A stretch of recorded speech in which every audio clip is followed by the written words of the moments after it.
Sega.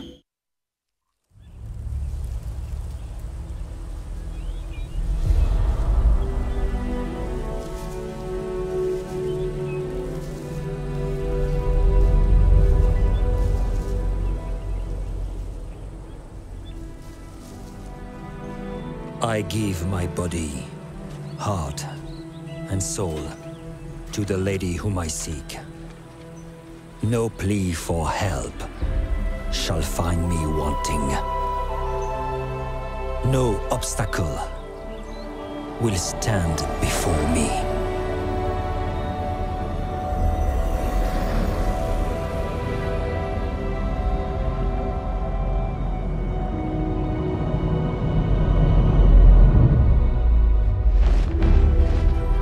No evil will taint the lands bequeathed unto me. When the clarion call is sounded, I will ride out and fight in the name of liege and lady. That which is sacrament, I shall preserve. That which is sublime, I will protect. That which threatens, I will destroy. For my holy wrath will know no bounds. Honor is all. Chivalry is all. Rejoice, for we, the Knights of Bretonnia, will be your shield.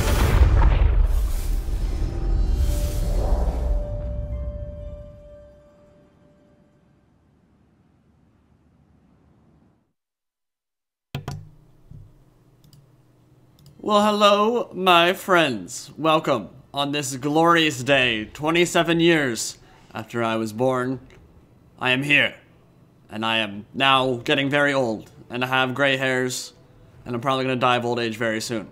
Welcome to what is a relatively momentous occasion in the Milk and Cookies TW slice of the internet. A very small one, but an important one to me, to be sure. We are at 100,000 subscribers. So I want to start off this video, this live stream, by saying, again, thank you all for joining me today. And thank you all for the support you all have shown me over the years to get to this glorious, momentous, epic milestone on YouTube with 100,000 subscribers. And it's just like a rare thing to be able to do what you truly love doing, and being able to do that as part of the Total War universe is an awesome thing. So again, thank you very much for coming out, supporting the stream, for supporting me as long as you guys have. And thank you for watching my videos and being a part of the epicness that is Milk and Cookies TW. Today, we've got some pretty awesome stuff. I mean, we're going to be playing some vanilla, we're going to be playing some SFO, might do some other mods. I'm open to discussion with you guys about what you all want to do. And we're basically just going to relax, have a pretty chill stream, and enjoy Total War for what it is. Great way to spend some time with friends and kill the crap out of each other. So we're starting the game off with a free-for-all. VM Von Karstein, Reginald Pudgington, Dino, and Rusty Watermelon. And this will be on vanilla. And I don't know what we might do, like a couple games on vanilla, then switch to SFO, then switch to something else. Don't know if I'll do any campaign today. Might stick with multiplayer, but I think a lot will depend on the turnout from you guys. So, yep, thank you very much. Grim Soka with the $50. Happy birthday, my bro. Keep doing what you do. Thank you so much, man. Really appreciate it. Really appreciate it. That's an awesome way to start out the stream. So we've got almost 300 people here. And I think we're going to get this popping off with a free-for-all. What say you? Does that sound pretty good to you guys? Let's do it. Alright, let's get this popping off.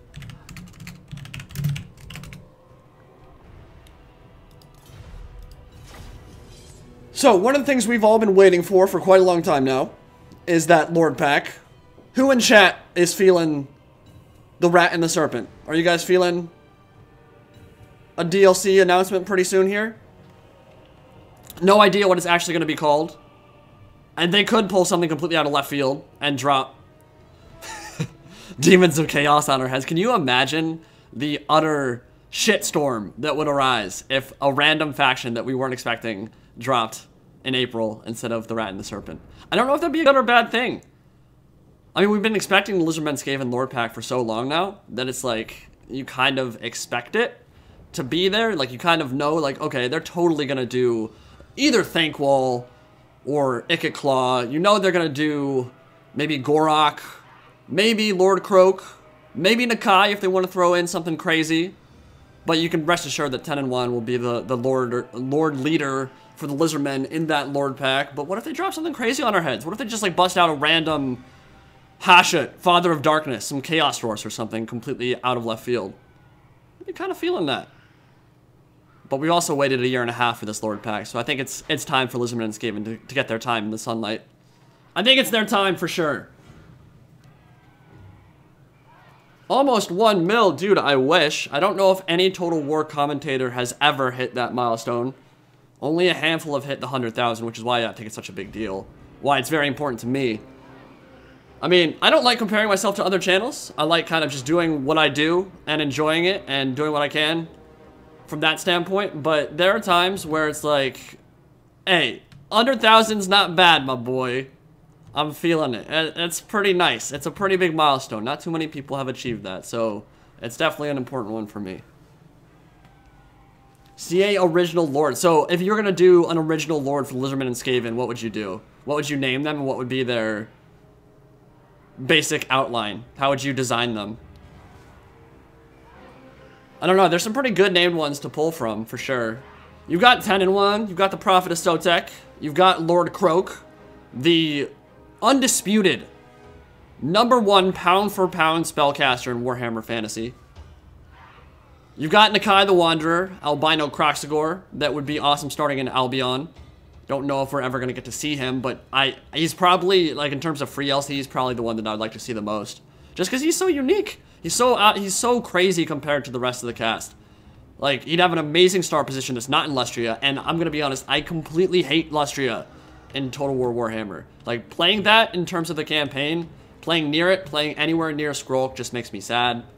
Just not a fan. All that corruption, all the choke points, the spine of Sotek, it's all hella annoying. I'd rather be on any other continent.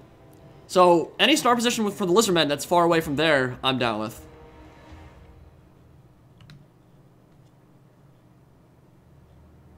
Alright, so what are we doing here? We're playing some free-for-alls. We got Chaos and Rusty Watermelon. Rocking a Hell Cannon, some Chaos Knights with Lances, some Chaos Warhounds with Poison, Chaos Warriors with Halberds out on the flank, and Heavy Metal in the center. With Big Bird, Sartorial the Everwatcher, the only demon we currently have in Total War Warhammer. Although I guess you could maybe argue the Hell Cannon is also a demon. But a Greater Demon of Tzeentch for the Changer of Ways, and the Summoners of Rage Dragon Ogres. They can cast a Vortex when they get into melee. They can drop some damage. They can drop some hurt. They're amazing against Bretonnian Cavalry specifically, because they have magical attacks. They'll side through that physical resist. Got some Chaos Knights with Lances in the back. And for, let's take a look here. This is Reginald Pudgington with the Dark Elves. Repeater Crossbows, Knights of the Ebon Claw, Dread Knights. Such a cool unit, and although maybe a little bit expensive, a very good one, because they don't rampage. And that is one of the bigger issues that Dread Knights face in Total War Warhammer. They will YOLO charge into whatever they see, and they'll usually get themselves killed in the process, which is not ideal. These guys do not rampage. Makes them quite a bit better than regular Dread Knights. Slanesh's Harvesters, amazing. Doomfire Warlocks did get a nerf in one of the more recent patches, but they're still very usable and very good. Cold One Knights, Black Ark Corsairs, Bleak Swords, and some Shades. Got some Vanguard shenanigans. I would like to think that whoever's playing this game is not stream sniping. Please don't do that. Not very nice. Albino Unbreakable Skaven. I don't know if Albino Guard will be unbreakable. They'll definitely have very good morale, and they'll definitely be quite a bit better than your traditional run-of-the-mill Storm Vermin. Storm Vermin Halberds kind of suck ass right now, so they could use some lovin'. You can almost rest assured that both the Lizardmen and Skaven, even Regiments of Renown not counting, you could probably bet that they're going to be a lot better after this DLC, because they're going to get patch notes that buff them. I can pretty much guarantee. CA, they like to power creep their DLCs a little bit. There's no question about it. Alright, so we got some Death Guard. They can murder, just mulch through a Dark Elf front line. Anything but Blackguard or Executioners will pretty much get run over by them. We got Silastra Direfin on her big old crab, the Rotting Leviathan. Zombie Pirates. Do it, Venrus. Thank you very much. Yeah, if you want to pass those out in the chat, I'm all for it. We got Bloated Corpse, some Morn Ghouls, and a Necrofex Colossus. That is for VM von Karstein. And over here, the Greenskins with Dino, Black Orcs, Crimson Killers, which are absolutely murders for the Greenskins now. They have gotten buffed tremendously, and they are super effing good. And then we got some Warzag with, what spells does he have? Well, he's got Effigy of Degit. He's got Foot of Gork. And there we go. Got a Ragnarok Spider, some Orc Boarboy Big Guns, and a bunch of Gobos. All right, let's get this one popping. And let's see how crazy this free-for-all can get. We've got some Vanguard shenanigans. I'm not going to say where, but that could be interesting. And this might be pretty tough for the Dark Elves. The coast has a pretty good position, although line of sight maybe not the easiest thing for their gunnery mob. Their handguns might have a little bit of issue with those shades. But we got some craziness coming in, and already we've got Warhounds, or Scurvy Dogs rather, putting some pressure on the Shades. And are they going to make it to the safety of their own lines? There will be a charge in, but they might get crumbled almost immediately by Malekith on top of that Black Dragon. Seraphon, just such a force on the battlefield. Back here, Harpies going after some of the Fell Bats, and they're going to be supported by these Zombie Pirate Gunnery Mob handguns. That's going to be pretty vicious. They're going to take a lot of shots here, get swarmed by the Morn Ghouls, probably terror routed very soon. Dark Rider Vanguards will not work, but it looks like he's going to be able to extricate himself from that situation, which is important, because you don't want to get run down at the start of the match, and those Dark Riders are getting pounded by artillery fire. The Necrofex Colossus shooting right through the flank of that formation and just demolishing them on the way in, getting very aggressive with the Knights of the Ebon Claw. Greenskins and Chaos on the other side of the battlefield have not really gotten underway quite yet, although some Chaos Knights are flanking around. Necrofex already making its presence felt. Some really nice kills there. Already up to 30 and on pretty high value targets too. Cold One Knights and Dark Rider Repeater Crossbows. Definitely not bad. Getting a good charge. Black Dragon Seraphon in the center of everything, taking some shots from that Necrofax Colossus and charging in. That is definitely a mistake. You're going to want to pull that out, Reginald. That's going to hurt really bad. On this side, Chaos Knights getting super aggressive, charging into the Goblins and the Orc Boarboy Big Guns. That's going to hurt. That's going to do quite a bit of damage here. Chaos Knights might want to extricate themselves, though, because those Black Orcs, once they get in, that AP damage is really going to make them suffer. On this side, Dark Elves and Vampire Coast well into the thick of it now. Salastra Deerfan channeling her inner spirits. She's looking real thick on top of that crab and summoning some big Prometheans into the middle of the fight. Or were those her Bretonian counterparts? Yeah, those are crabs. Oh, and Malekith is in trouble right now. Song of Enthrallment can't get out of that situation. Knights of the Ebon Claw will come in to reinforce, but it's going to be tough to stop that crab. And Malekith is taking so much damage. Might need a Soul Sealer to get him back in the fight. Italian Spartacus with the fat $2 donation. My guy, thank you, sir. What's going on, homie? And we got Morgul's into it now. Happy birthday, baby. We got Bleak Swords and the Summons in the back lines, holding it down for now. And the Sisters of the Singing Doom that cause terror. They won't be able to cause terror here because Morgul's obviously already caused it. Malekith, is he shattered? He's gone. Malekith is off the field. Really well done from VM von Karstein. On the other side, Wah has popped. The Wah is green, and the Wah is mean. They're charging in now, and these Chaos Warriors are going to have a real hard time of it because Black Orcs with Wah popped are some of the most vicious infantry in all of Total War Warhammer 2. They're going to carve their way through this formation like a hot knife through butter. And we got some Night Goblins behind, about to charge in from the rear. Foot of Gork dropping, and that was a juicy one. That killed a lot. Dragon Ogre's in there. 8 kills right now. Probably want to get around and get a rear charge or maybe get into those Orc Boarboy Big Guns. They're going to have to be very careful. It's not that it's a bad engagement. Getting that rear charge off is pretty nice as Effigy of Dagit goes down in Sartorial. But you got to be careful because Dragon Ogres will absolutely shish kebab those poor Orc Boarboy Big Guns. That is a Final Transmutation only catching Wurzag. Didn't do that much damage. Normally you want to do that when he's blobbed up with a couple more infantry or cav, or certainly if he has some heroes nearby. Final Transmutation could do a lot of damage. Summoners of Rage holding it down in the center. They're probably going to cause some fear on those Orc boys, smacking them around. I think the coast, whoa, is actually looking relatively even, despite the fact that the Dark Elves lost Malekith so early. I mean, no, okay. It's definitely going to go the coast way, I think. The fear and terror is definitely going to start sitting in. But Sunluster took way more damage than I expected. She's down to 3,000 HP. And it's going to hurt if she takes any more there. The Executioners, that is not a unit you're typically going to want to bring against the coast because they're so expensive and they'll just get shot up by artillery and handguns.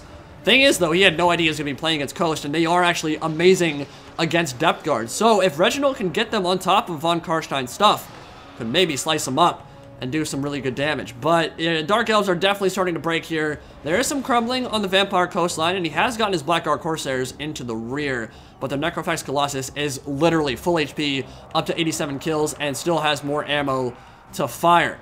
On the other side of the battlefield, Rusty Watermelon with Sartorial in the center, Final Transmutation and Searing Doom, causing some terror on the Orc Big On line. And they are going to start routing. And the Greenskins looking a little bit worse for the wear. They've seen better days. A nice Searing Doom on top of the Orc Boy Blob. Not going to do an obscene amount of damage, but I think Searing Doom is only like 6 or 7 wins of magic. Maybe only 5. It's very cheap. So he can cast that all day long. Summoners of Rage about to get on top of their target. And that Ragnarok cannot be there. Needs to get behind the safety of those Crimson Killers. That is a unit that could completely change the outlook of this battle, though. They are going to be able to kill like the majority of what remains of the Chaos Infantry line. Question is, can they also finish off the Summoners of Rage? That's not really where they thrive. They've got those AoE attacks, but they're kind of wasted against big Dragon Ogres. And still, though, their DPS is so high, 43 melee attack, 50 weapon strength, it's definitely going to hurt the Shaggoths regardless. Or rather, the Dragon Ogres. Sartorial coming over, Effigy of Dagit going to stop his charge in the middle of it. Didn't actually touch down on the Black Orcs. Really nice cast from Wurzag. And I'd say that it's maybe going a little bit in Chaos favor, but Greenskins still have a lot of work to do, and points-wise, VM von Karstein well ahead in this free-for-all. He's at 15,000. Second place is Dark Elves at 11,000, but they are not going to be able to take second place here because Dino and Rusty Watermelon will definitely pass by. Morgul's going to terror out those Dread Spears off of the map. They will be gone from the field. Always love seeing those Morgul's ever since played in the Everchosen. Those ambush shenanigans are just so much fun to pull off with them. Full Vanguard Morgul builds are just like absolutely amazing. So much fun to play with. Big Guns and Chaos Warriors fighting. 50 kills for Chaos Warriors, 37 for the Big Guns. And Chaos Warriors will definitely win it, but could maybe seek to get around a rear charge and equalize things a bit. Is that another foot of Gork coming down?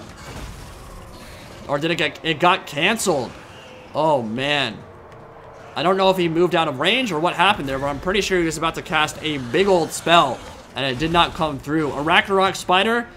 Yeah, that's going to be the end of the Greenskins, I think. Warzag can pull back and maybe hide himself somewhere, just like sneak around in the dunes and say, I'm going to cast a foot of Gork when they get blobbed up. But he's kind of sticking out like a sore thumb. And with the Chaos Knights, Sartorial, and the Dragon Ogres on the field, they could close him down pretty quick and put him in the sand dunes for good. But the Crimson Killers are killing it. They are mulching their way through Chaos, up to 33 kills. And a lot of those have been on pretty high value targets as well. But Sartorial might be able to chase that Ragnarok Spider off the field. And VM von Karstein securing some more points on the remnants of the Dark Elves. But the Harganath Executioners, they're slicing stuff up, man. Zombies getting carved up, and the Crab is in there too. Silastra gonna drop that Song of Enthrallment, and that'll be a big debuff for the Executioners, and they're gonna run from the field. So Reginald Pudgington and the Dark Elves are pretty much out of this one. Crimson Killers in the center, though, they're still holding. 50 kills now. Sartorial gonna beat up on Warzag. I don't think he can win that fight. Yeah, too much HP to deal with. Warzag is actually not a bad melee combatant by any stretch of the imagination. But you know what can turn it? He does have that missile resist, which does protect him against cannon fire. But a Necrophex Colossus firing from downtown could certainly help out. Warzag getting swarmed, though. And that is one more shot that didn't seem to actually come this way. I saw it go off, but it didn't blow up.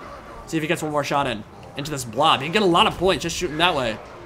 But it seems like his line of sight is maybe blocked because he's kind of jerking himself off in the corner over here. There we go. Cannonball's coming out now.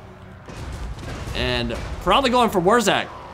So VM von Karstein in a... Would I say that's a commanding position? Yeah, probably. The Necrophex Colossus at full HP is going to be really hard to bring down. It's not the best melee combatant, but it does cause terror, and there are not a lot of bonus versus large units left on the field for Chaos.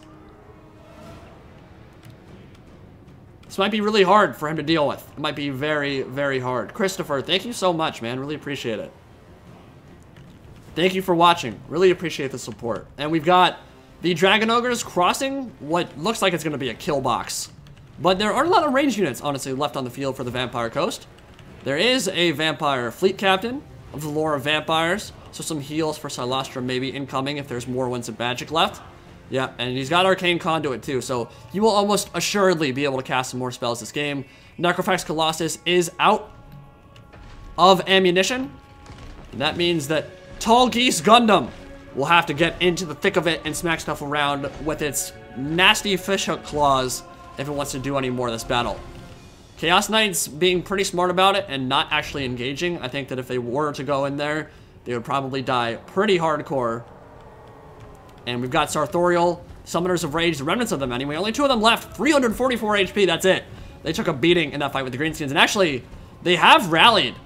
And I'm still going to say it's going to be really hard for Greenskins to win their 1v1 against Chaos. But they have more here than I would have expected. And if he has more Winds of Magic, we could get a very juicy Foot of Gork.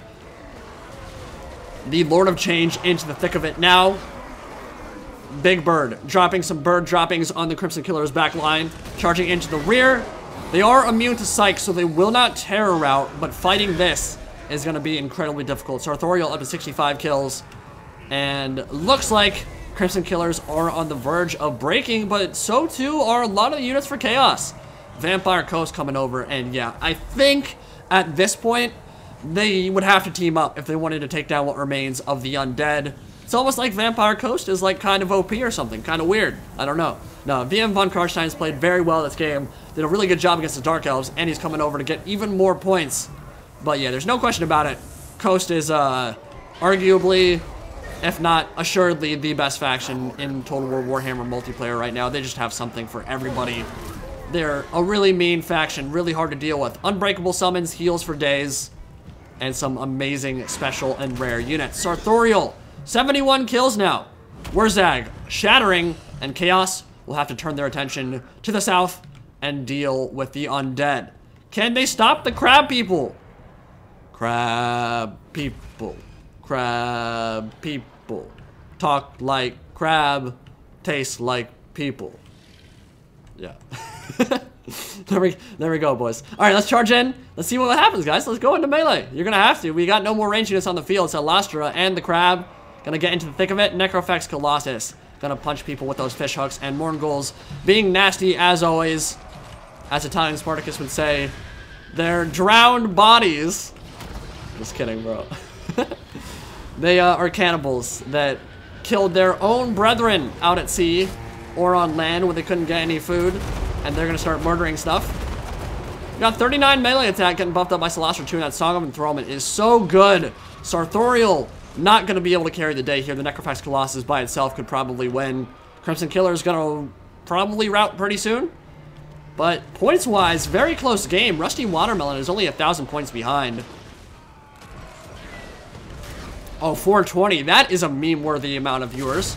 Hello, my friends. Welcome. Just doing some chillax and free-for-all streams today, and maybe a bit more other multiplayer content. Maybe some SFO stuff. Who knows? Sartorial going to get shot from point-blank range, and that'll be a mass rout as soon as the Unbreakable Big Bird is dropped. Goes down. Greater Demon, get the hell out of here, skinny little nerd. Peace out, A-Town. Alright. Vlad von Karstein. Hey, Indy, congrats on 100K and happy birthday. Thank you, my friend. I'm 27. Yesterday, I looked in the mirror and I had 6 gray hairs on the right side of my head. And I was sad. I was very sad. 27 years old and already gone gray, man. It's all downhill from here, my boys.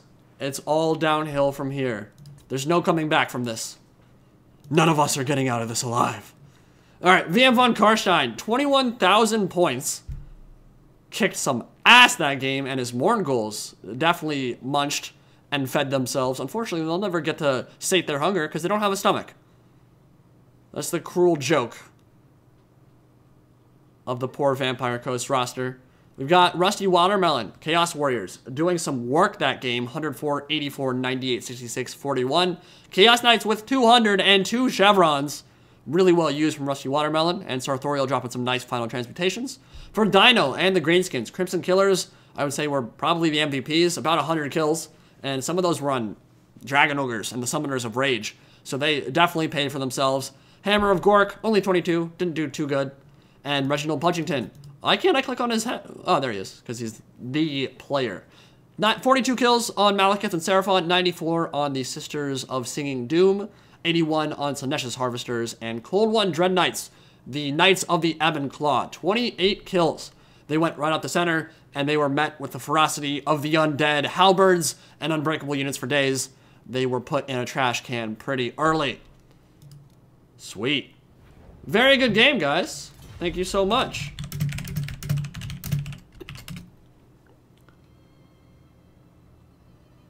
Dude, I wish I was Geralt. That guy has an awesome life besides the whole, like, having to kill undead monsters and evil beings from the warp all the time. And, like, the whole, like, living in a backwards 14th century society. Besides that part, he has a pretty dope life. We got Falcon up in here. What's up, my dude? Alright, we'll let them play it out just so that we can kind of minimize the amounts of moving pieces here. But after this one, we'll definitely let some new players jump in and start playing. When do you guys have a preference when I switch to modded stuff? Like, do you want to see SFO like after a bunch of vanilla games? Would you rather see it after like 3 or 2? Or what do you guys want to see? I mean, this is ultimately like we're chilling. I don't really have like a hard and fast idea here. Definitely gonna do some vanilla stuff, which is what we're starting out with. But just let me know what you want to see, and we can see if we can work it in. And what order we want to work it in. Trials of Tzeentch free-for-all. That actually sounds awesome. I didn't even think of that, but that's a pretty good idea. We could probably do that now if people want to. I'm gonna ask them if they want to do Trials of Tzeentch. Do you guys want to see that? Trials of Tzeentch free-for-all?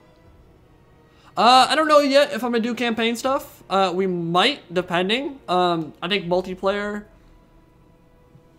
is maybe a little bit easier for me to do, just because it's like I can just commentate what's happening on screen and not worry about playing too much.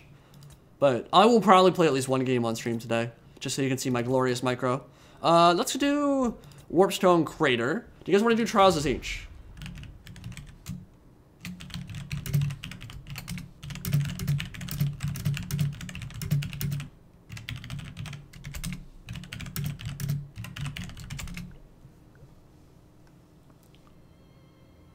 Hey Indy, congrats. Hope you enjoyed your day so far, given time zones. We're at it's 3:30 p.m. right now, where I am. I'm East Coast, US. Always enjoy your content. Thank you very much, Lyrical DJ. Really appreciate it. All right, auto-gen your armies one time and then stick with it.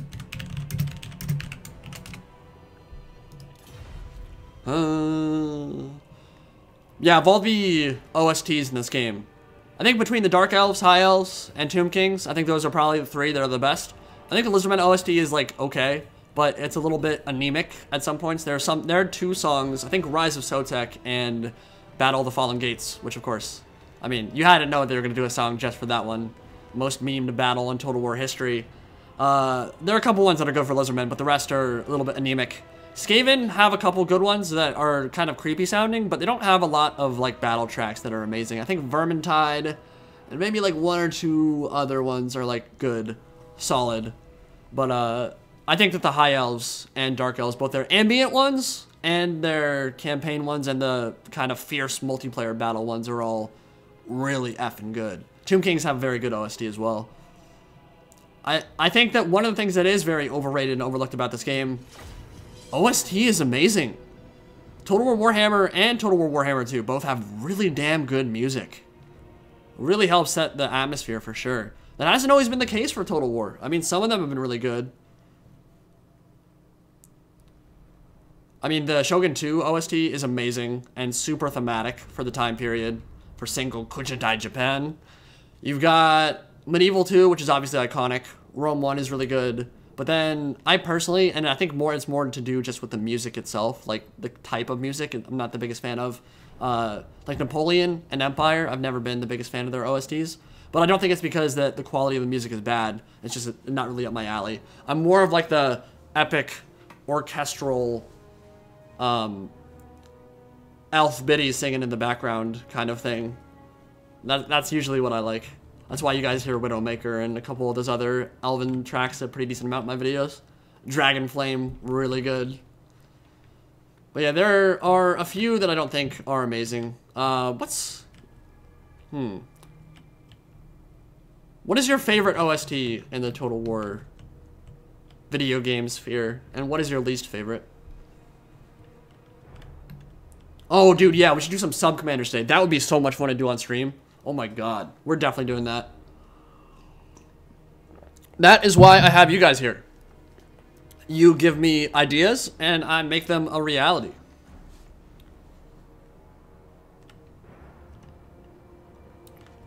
Oh yeah, and just a reminder, this is, like, it just came to me because I was looking at the super chat thing. Like, if you feel like donating, 100% cool, that's awesome. I'm not gonna say no, like I'm not gonna lie, I like money as much as the next guy, but I will say a lot of people actually don't know this, but Super Chat does take a very sizable chunk of your Super Chat donations. So if you'd rather that not happen, because I know that some people have actually hit up some of the other commentators in the Total War sphere and been like, what? I didn't know that Super Chat took that much. The PayPal or the Streamlabs, like 95% of that goes to the creator themselves rather than the super chat where YouTube cuts like half of it straight out. So just something to be aware of if you were planning on donating. Either way, we're doing this for fun, my boys. I don't really care. I'm gonna be going out later tonight anyway. Do a little bit of drinking. You know how we do. Alright, we got Glade Lord with Falcon. He's going Wood Elves here. Treekin. We got Firebark Elders, Winterheart Guards, Eternal Guard, Wardens of Sithrall. And we've got the Spellsinger, Lore of Beasts, some Wildwood Rangers. I have not seen those for a very long time, but this is Trials of Tzeentch. For those of you who do not know what Trials of Tzeentch is and have never watched my channel before, or have never seen one of my Trials of Tzeentch videos, shame on you. It's amazing. All it is auto-gen armies. You load into the game, you hit auto-gen, and whatever the Lord of Change decides to grant you, that is what you're stuck with, and you do not get to move out of that. You gotta stay with it, even if it is a trash-ass army. So, for the Wood Elves, it's actually not a bad one. He's got a pretty decent, yeah, like actually incredibly impressive Trials of Tzeentch build here. Like, I'm kind of shocked. 3 Deepwood Scouts, Wardens of Sithrall, the Glade Lord on a Forest Dragon, Unbreakable Eternal Guard, Treekin. Like, he's got everything. Very eclectic mix, very balanced army. For the Tomb Kings, a double Scorpion. We've got Skeleton Chariots. We've got Ushabti in the back. Grand Hierophant Katep on a Chariot. Don't see that every day. Tomb Guard, Skeleton Warriors, Kepper Guard, and some Tomb Guards with Halberds over on the left flank. Here, we've got Dino playing the Vampire Counts, and he has a Zombie Dragon with the Red Duke on top, and a Terrorgeist with a bunch of bats. That is a powerful Air Force. Things are going to get scary for anyone who tries to contest him in the air. Wood Elves will have to avoid him completely. Crypt Horrors and Black Knights in the rear. So kind of looking more like a Total War Warhammer 1 build for the Vampire Counts there. And over here, for Belegar Ironhammer, he's actually not rocking Belegar, he's got a Rune Lord. But we've got Nurgling's Ironbreakers, a bunch of Iron Drakes. For some reason, Tzeentch loves giving the Dwarfs Iron Drakes. It will almost always give like 3 or 4 in an auto-gen build. I'm not sure why. I think it's hilarious. Sometimes it works out. Sometimes it's actually terrible. And actually, you know what? He has 4. He does have a 4th over here, another Iron Drake unit. Really cool looking unit, probably one of the best looking ones for the Dwarfs. They've got flamethrowers. They can melt anything they get their hands on. For some reason, CA decided not to give them AP. Please, CA, why? Like, they literally fire armor melting lava out of their Drake guns. Like, how is that not AP? Like, I don't care what kind of armor you're wearing unless it's blessed by the Chaos Gods themselves. Lava is probably going to seep through and roast you inside your armor. So, yeah, that's weird that they're not AP. Maybe that will get fixed one day. But for now, they're pretty much only really good versus Chaff. And then back here, Bugman's Rangers, Hammers, and Dwarf Warriors with great weapons and a ton of artillery. An ungodly amount of artillery. Is that 6 units?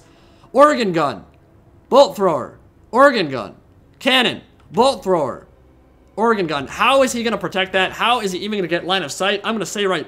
Excuse me, I just burped because I had a Hot Pocket. How is he going to win this game? His artillery has no line of sight whatsoever. What is a man supposed to do when cursed by the Lord of Change that horribly? The poor dwarfs just going to be sitting on the downslope of this hill with no way to do anything or hit anybody. My lord. Yeah, that's the thing. Like, it literally, you're right. It doesn't need to seep into, like, the chinks in their armor. Literally, it will just cook you by heating up the metal itself. So whether it gets through the armor or not is kind of irrelevant. The metal will bind to your flesh, and you're going to cook inside like a piece of ravioli inside a big old pot. And maybe you're cooking up some Italian for your mama for her birthday. I have no idea where that was going. But yeah, it's going to hurt really bad if you're cooked inside alive and boiled inside your armor. We got some Wardens of Sithrall up front, Wildwood Rangers, putting some pressure on the Tomb Kings early. And Wild Riders, Wild Hunters of Kurnus, actually. These are the Regiment of Renown version. And they've got Bodyguard Aura, Guardian Aura, rather. And so he might want to use those in tandem with the Forest Dragon and the Glade Lord up top. Tzeentch has wronged us indeed. Poor dwarfs, feeling real bad. 450 people on stream. What is going on, my dudes? Wardens of Sithrall right into the fight against Tomb Guard with Halberds.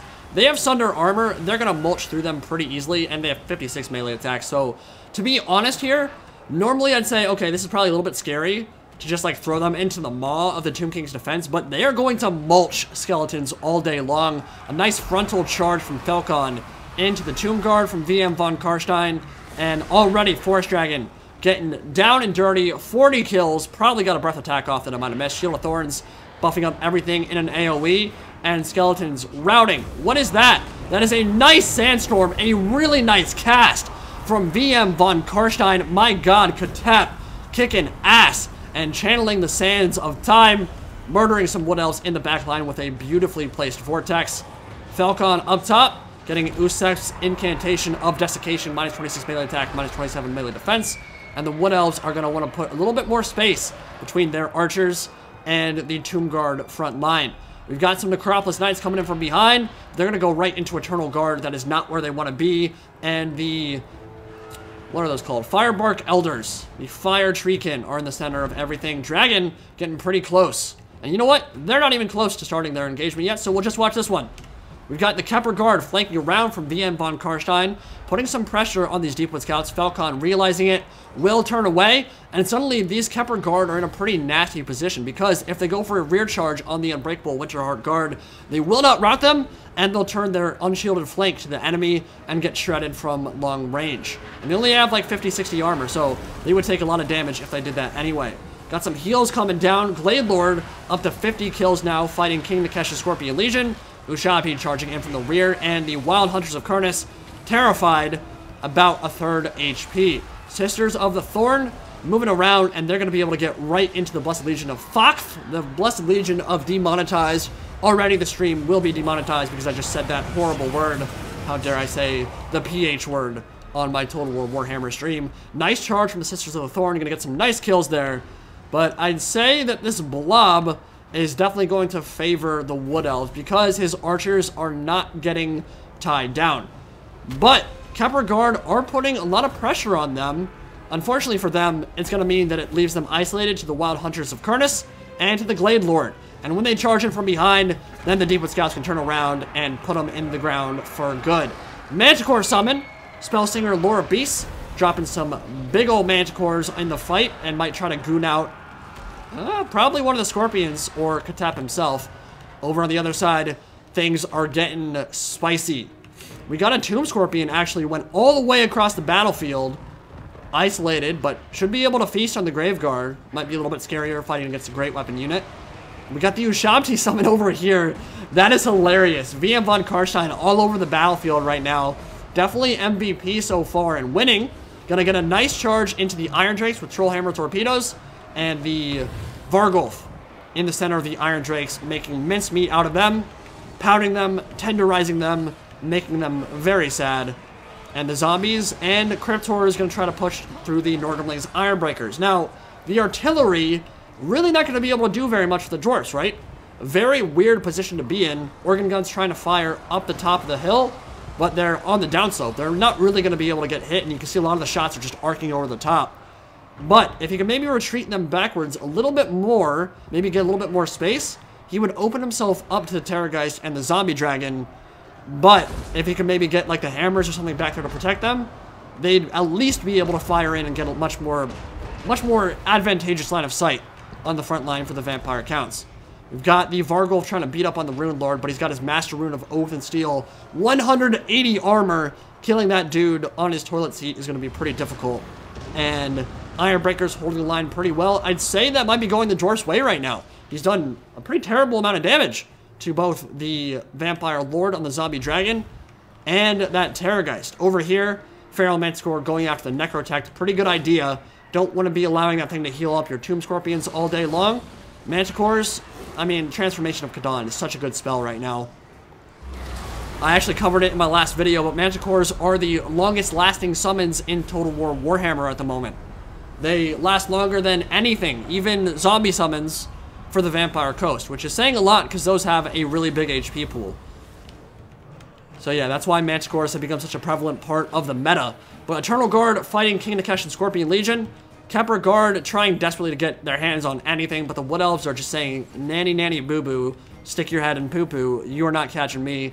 And very well played from Falcon because he's getting exactly what you want, that enfilade fire from multiple angles, shooting into the unshielded rear of that unit. They're going to drop, and I think Falcon is going to be able to take the field over on this side. Even though von Karstein has the points lead, yeah, he's crumbling. And with those Necrotechs surrounded by the Dryads, and the fact that they're not that tanky, probably going to go down. So I'd say Falcon will be in the lead after that 1v1, but hard to know. Got a Terrorgeist up top, 33 kills with some breath attacks. And we got the Zombie Dragon up to 50 kills with Red Duke on top. Unleash El Sif. Murder some dwarfs. A big breath attack. Noxious fumes going down into the Iron Breakers. Great cast from Dino. Got about 10, 15 kills on Iron Breakers.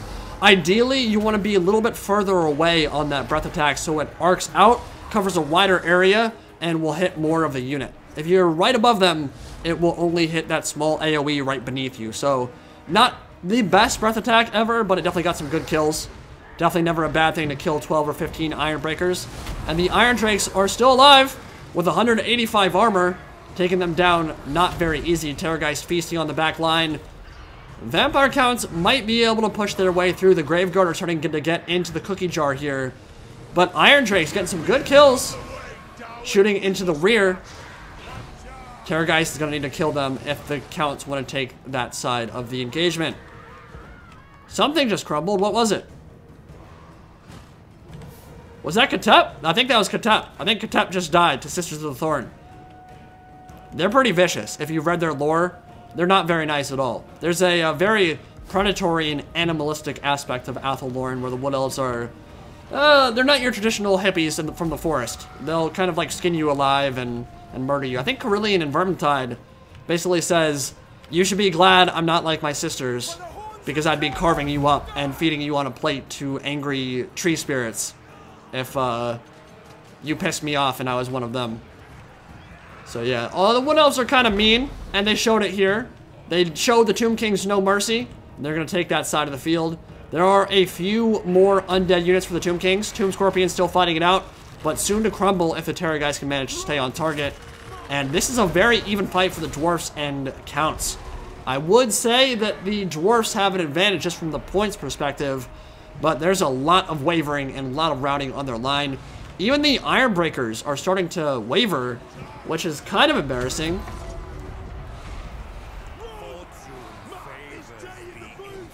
Just why you deserve far more, man. Take care. Appreciate it. Thank you so much for the donation.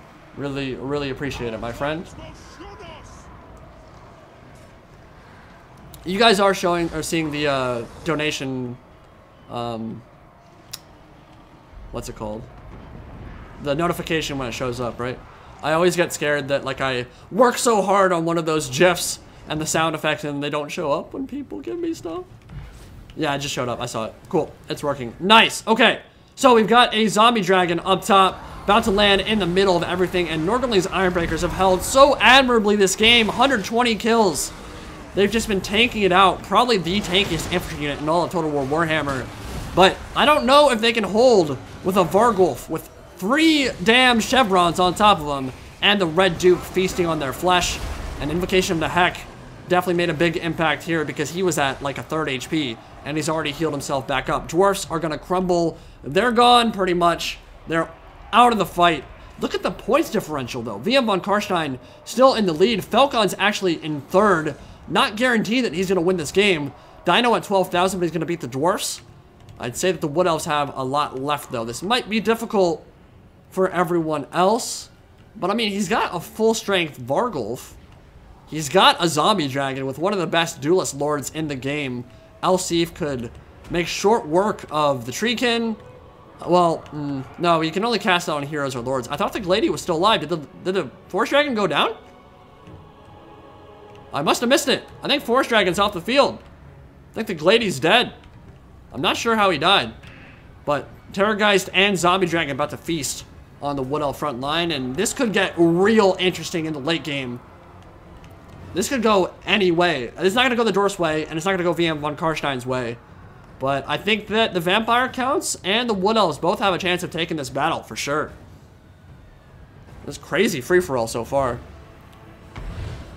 Dude, I'm too close to my TV screen. I keep spitting on it. Too much inflection. Too much passion.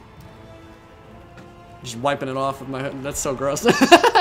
And just a little droplet, boys. Don't make fun of me. Alright, we got Zombie Dragon and Red Duke up in there. I don't know what Falcon's doing. He's getting really blobbed up. Maybe trying to bait out a breath attack. That would have been some next level plays. Really risky. It looked like he was maybe trying to blob himself up on the Graveguard and then pull backwards and dodge that breath. but didn't look like the Red Duke let it rip. Firebark Elders into the thick of it, on top of the Cryptors, and they have regen, so they're weak to fire. That's a bad engagement for the vampire counts, not one you think of very often. You don't really see many Cryptors at all anymore, and definitely not fighting against Firebark Elders, but definitely don't want to let them fight flame damage Treekin. That's pretty scary. Alright, we got the Terrorgeist into the Deepwood Scouts. For some reason they have 3 chevrons. It's probably a blessing from Tzeentch.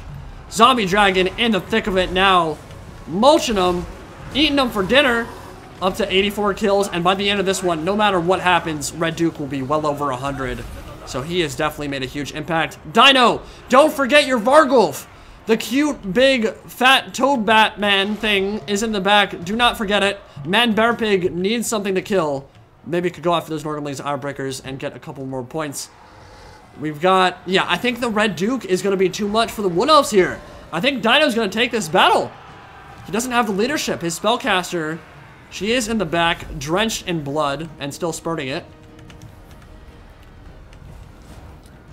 And she is going to need to get up to the front line, but she's not going to be able to because Red Duke is going to murder her and her entire extended family line. Where can you go? Like, there's nowhere to go. There's nothing to protect her. The only thing that could is maybe the Sisters of the Thorn, but you don't really want to throw those into the maw of the great zombie dragon beast either. Corpse Cart Balefire, Curse of Ander here on top of it, but it's buffing up all these units in an AoE. And I think killing the Treekin might take a while, but it's not going to be easy. Thank you for the donation, my friend. I will be reading those probably after each battle, or maybe at the end of it as well. So I can't alt-tab right now to see what was said, but thank you very much. I appreciate it. And we've got Terrorgeist and Zombie Dragon. They're going to eat these Firebark Elders, which would not be a very good snack. Can you imagine being... I mean, obviously undead can't feel pain, but if you had, like, flaming bark just ripping through your esophagus as you're snacking on it, like, one, it wouldn't taste very good, even if it wasn't on fire. Two, it's really hot, and swallowing things that are like 400 degrees doesn't really taste very good. So I think that would not be very pleasant for the Zombie Dragon or the Terrorgeist. But regardless, they're going to be able to kill it. Terrorgeist needs to get on top of those Firebark Elders, though, because that bonus for large is wasted against the Deepwood Scouts. And you can kind of pull through them. They don't have the mass to stop that Terrorgeist. The big angry bat should be getting right here. Finish off those Firebark Elders. Win the game. Dino's going to take this one. Really well played, because Falcon is a beast. To be fair, this is Trials of Tzeentch, so it's not like he's building, like, top-tier armies, but no one is. That is what makes Trials of Tzeentch fun. You take what you're given, and you do what you can with it. And the Fat Bat gets into melee, and they're going to finish off the Wood Elves here. Some summons, going to finish the deal off, but even though Falcon might be around for a little bit longer, this will definitely go the way of Dino and the Vampire Counts. Very well played to all players. That was really fun.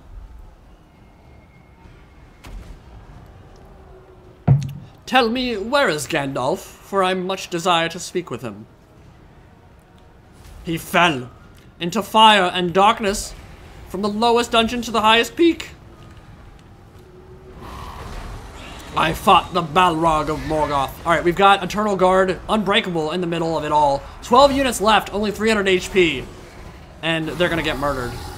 So, one of the things that I thought was most impressive that entire game was, I think that the Counts did a really good job of dealing with the Dwarfs early on. I will say that the Dwarfs, they kind of had a really unfortunate position, and I'd say if anyone got screwed that battle, it was Rusty Watermelon and the Dwarfs, because their artillery, I mean, you get 6 artillery pieces on a map like this. What kind of line of sight are you going to have to fire this way? Like, you've just got cliffs and dunes and sand everywhere. Nowhere to shoot. So it was always going to be really, really hard for him. But still, I think that the Red Duke and the Vargulf and the Terrorgeist were used super well. They managed to get in the back line, shut down that artillery, and really kick some ass. So very, very impressive. The Smoke Bomb from the Hawkeyes of Drakir. I didn't even know he had those Way Watchers. They're going to get murdered, and that will be your game. Another donation. Thank you so much, my friend. I'll read that out after this one.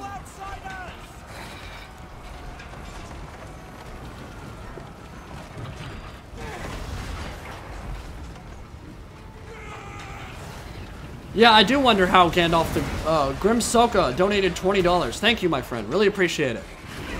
I'll read that donation soon. So yeah, we got I kind of do wonder. I think that's a good question. Let me know in chat if Gandalf had to fight a greater demon of Khorne, a bloodthirster, which is without question the. Well, actually, I say that you could probably make an argument that the Kadai. It's not Kadai Fireborn. Crap. What is the big scary monster? It's one of the Forge Chaos Dwarf units. It's either that or the Bloodthirster. Would Gandalf be able to defeat one? Close quarters combat? Would he be able to use his magic to defeat it? To banish it to the warp? I'm not sure. I think Warhammer is one of those things that's just so over the top and ridiculous that everything would just be able to stomp Gandalf and whatever the best spellcasters in Lord of the Rings are. But Gandalf is so iconic. Like, I feel like he could maybe handle his own. Like, he beat a Balrog of Morgoth. Those things are incredibly powerful. Although it was a lesser one, I believe. I think one of the things about any Balrogs that still existed in Middle-earth in the Third Age is that they were the weaker ones that kind of fled and hid under the mountains. Because I don't think any of the, like, the First Age ones that were really sick when Melchior was doing his business, when the huge wars in Lord of the Rings were raging, I think all the greatest Balrogs were killed. So I don't know if Gandalf was able to beat any of like the top tier ones, but regardless, we saw it in Lord of the Rings, Fellowship of the Ring. That thing is a monster. Killing that would be pretty tough.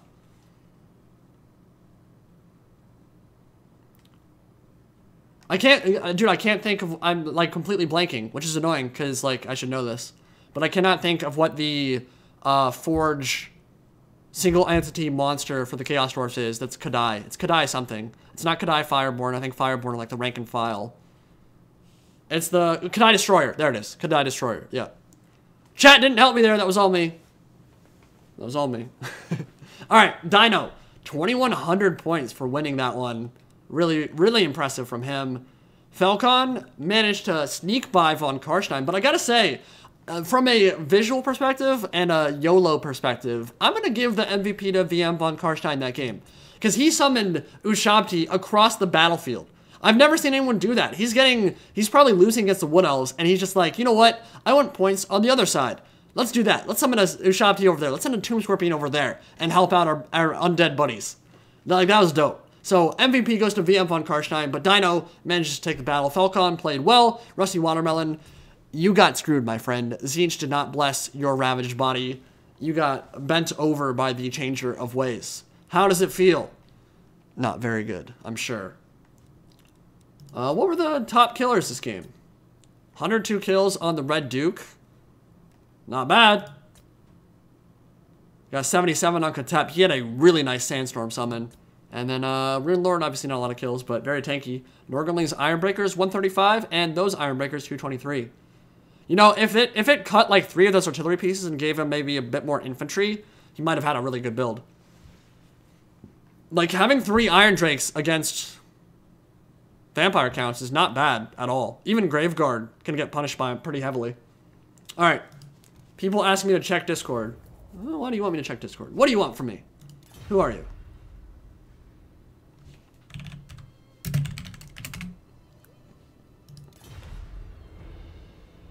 Did I not give Misha moderator powers? Maybe I didn't.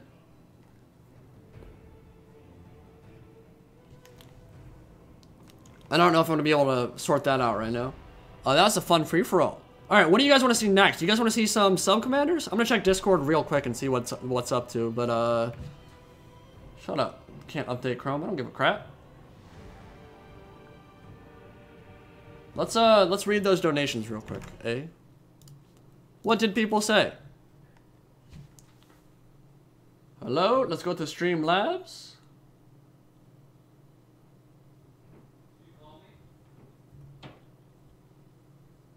And then we're going to maybe set up the next game, eh? How does that sound?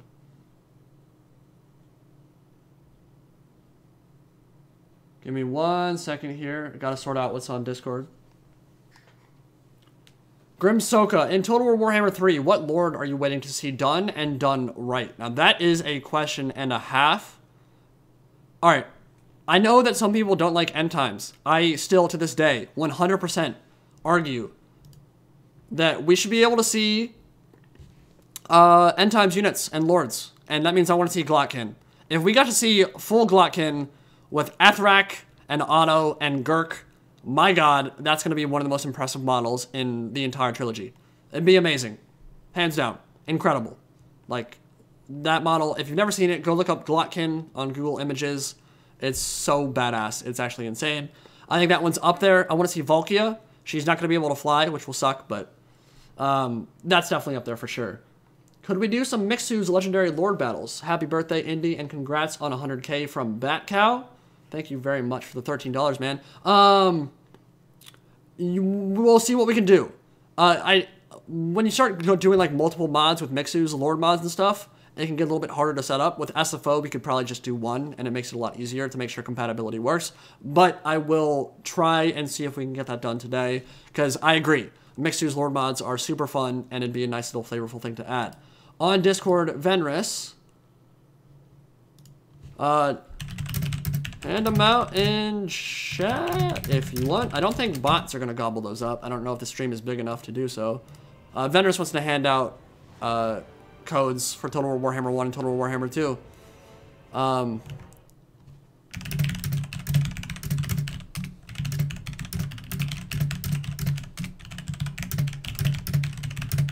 Alright, so do you guys want to do a Subcommanders on vanilla and then we'll switch to SFO? How's that sound?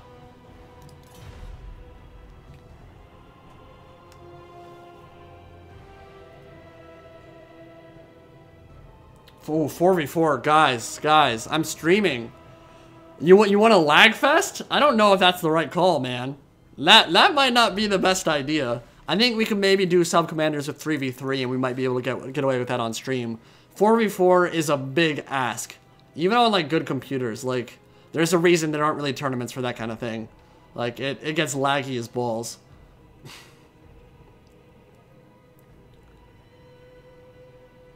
Oh, yeah, dude, don't misunderstand. There are plenty of elements of End Times that sucked, and that were not done well, and that were rushed. Skarsnik was forgotten about, literally. They were just like, oh yeah, we forgot he exists. But there are lots of cool name characters, units, and lords that I feel like deserve to make it in. Like Volton. Like, why would you not want to see Volton wielding Galmaraz? Give Karl Franz his Reikland Runefang. Why would you not want to see the Glotkin, or more of the Greater Demon characters, or Putrid Blight Kings, or Morghast Archai, or Nagash? Like, why would you not want to see that? Why would you not want to see Neferata and Nagash? If you don't like those characters, you can fight me IRL. I will fight you. I will. I'll do it. Unbelievable. How could anyone say they don't want Neferati? My girl Neffy. Don't you dare betray her. Alright, let's open up a slot here. We're gonna go 3v3.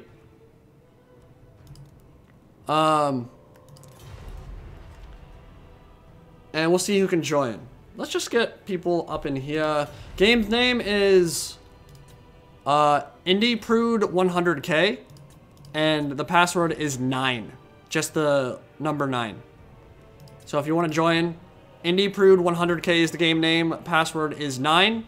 And if we get a bunch of people in here, I'll open up a bunch of slots, and then if people come join, you know what? I might need to rehost. I'm gonna rehost. I'm gonna rehost without a password. It'll just make it so much easier. But please, if you're coming out to play, make sure you have good internet and a good computer. I really don't want to deal with the lag fest right now. You know what I'm saying? Oh, I'll throw hands. Don't mistake me, boy. I want my girl Neferata in the game. I don't care that vampire accounts have gotten too much love. That's CA's fault. They put Gorst in. Why? I have no idea. Imagine if we had Neferata right now and not Gorst. Imagine how much better this game would be.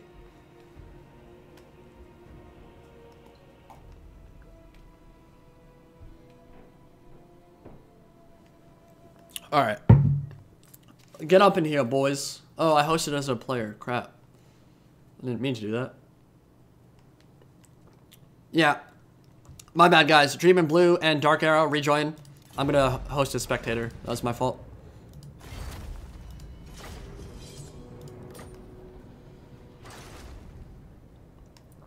$2v3 or 2v4 with veterans against random noobs. Okay, so that's a kind of cool idea. I don't hate it.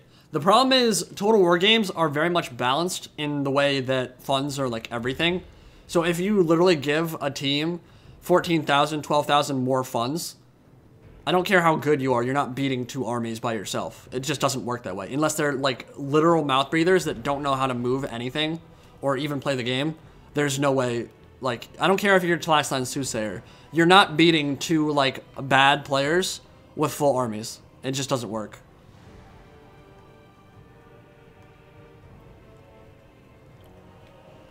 Especially with the way balance bar works in this game. I must say one of my biggest criticisms of how battles work in this game, the auto route function is horrible. It is horrible for the end of replays. And it kicks in way too early. Like, when I see a Hyro Titan with like 8,000 HP left crumbling because the balance bar shifted too much in the other team's favor, I'm like, it freaks me out. I'm like, that just ruins the end of the replay, man. Like, why is that even a thing? It should never happen. William H. McCoy, happy birthday, Indy, and congrats. Happy I caught the stream. Thank you so much for the support, man. Really appreciate it. All right, we're doing some Trials of Tzeentch. No, we're not doing Trials of Tzeentch. We're doing Subcommanders this game. Yeah, I'm closing that spec slot for sure. That won't kick me out, will it? Huh. All right, let's do, so Subcommanders means one faction versus one faction. We could probably get away with like Dark Elves, Wood Elves, and High Elves together. That kind of thing. You guys, if you're listening in chat, if you're in the game, if you're in the lobby, work together with your teammates to pick a faction and work together to figure out what you're going to be using in the battle. So rules of Subcommanders are that if you're, say, the Wood Elves, Dark Elves, and High Elves team, if that's what you guys end up doing, then High Elves would maybe play the infantry. So whoever's playing High Elves would only use infantry. And then someone would maybe have monsters and artillery. So they would be Hydras and bolt throwers. And then the other person would be skirmishers. So Wood Elves would have like Weight Watchers and Deepwood Scouts. If you want to play as the Empire only, then like one person would be gunpowder and artillery. So steam tanks and handguns. You can maybe bring like a net with a wizard. And then one person would be the front lines, so they'd be the state troops, they'd be the great swords, they'd be that kind of thing, and then one person would be like Karl Franz and the cavalry. They'd be Reichsguard, Demigryph Knights, and Karl Franz buffing them up, that kind of thing. So, if you guys are doing it, pick your teams.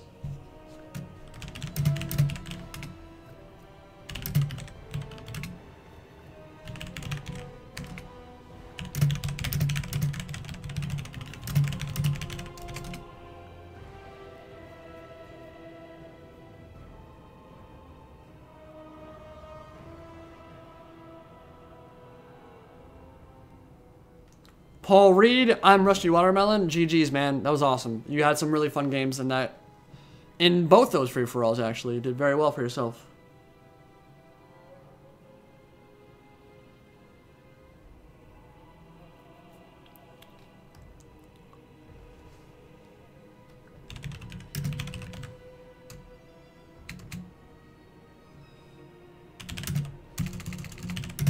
Do you have Chaos? You could probably just play Chaos while they play Beastmen.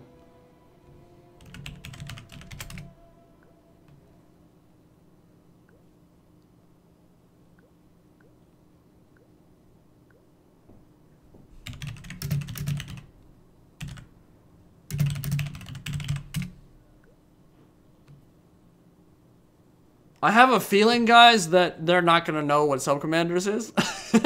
I have a feeling that the people who are joining don't know what's happening. I know that the left side definitely does. Elves are all up in there. They know what they're doing. I'm not so sure about,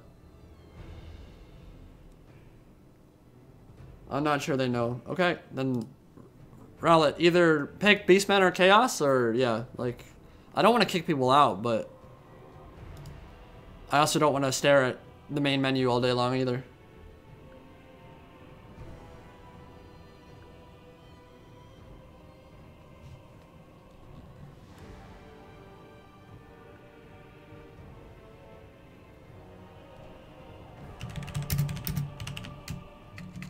I don't know. See, I don't know if randoms are joining. I think I need to host a passworded game. I think that's the only way we can make this work. Or Norsko works too. Norsko works. Yeah. Play Norska. And it might just be only one team actually plays by the rules in this one. Next one, we'll make sure that everybody knows what the hell is actually going on. Happy B-Day, milkandcookiesTW. Well, thank you, sir. Very much appreciated. How about a 2v2 SFO lore-friendly battle? Like Order versus Destruction. I'd be down for that. I think that'd be pretty easy to set up. We might switch to SFO after this one or the next one.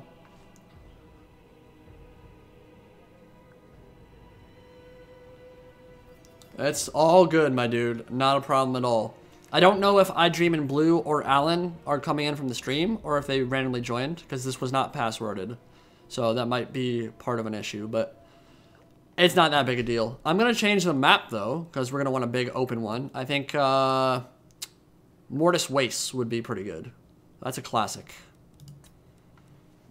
And pretty easy to look at too. Alright, Alan's from stream. Good. I don't know if I Dream in Blue is. But yeah, work it out amongst yourselves. Subcommanders, basically what happens is you each pick a different lord, you each pick a different section of an army, and you try to work as a cohesive unit. One person plays cavalry and monsters, one person plays infantry, one person plays range units, that kind of thing. It gets for some really crazy battles because you've got to work really well. You can't do something like bring a bunch of spears and protect your own archers. Your teammate has to do it for you. So you've got to work together, you've got to communicate.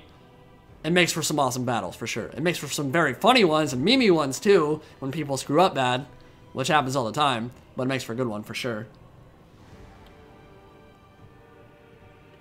No, we're not going to do any Call of Warhammer today. But I appreciate the sentiment.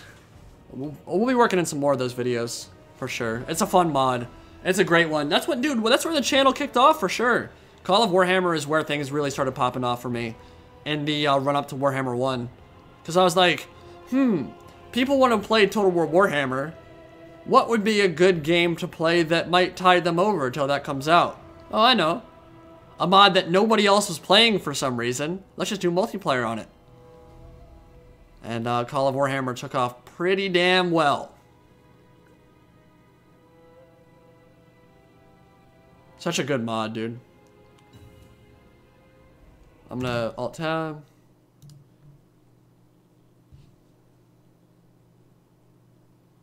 Oh, yeah,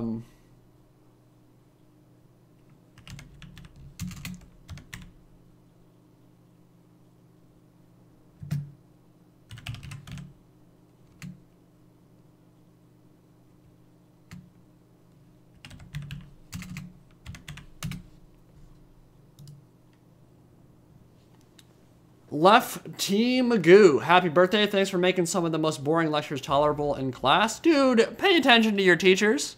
Education is important. I know the feel. Dude, I definitely know the feel.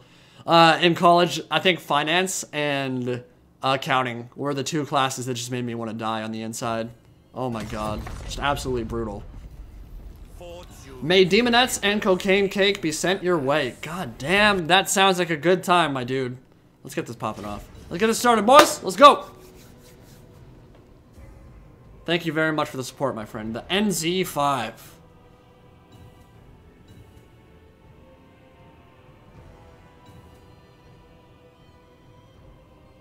What are my thoughts on the new Vermintide DLC? So, I haven't actually covered the pictures that were released after that first trailer was released. Well, not trailer. The announcement came. There was some concept art from the DLC that was floating around that looks amazing. That's the Winds of Magic. So each of the winds, Ulgu and Gyran and Gur and Shimon and Hesh and all the others, each of the maps was customized to look like a specific wind, and they look amazing. Like the filters, the animations look so good. I'm gonna cover that for sure. I'm very excited. I think if they go all out with it, I think if they do what they're supposed to, it's going to kick ass and really be an amazing entry to the Vermintide saga. Beastmen, I've been wanting them since day one. I think they're a great choice. Being able to see Bestigors charging, being able to see Minotaurs getting in there like a boss, like they're going to be the Rat Ogre and Vile Troll equivalent.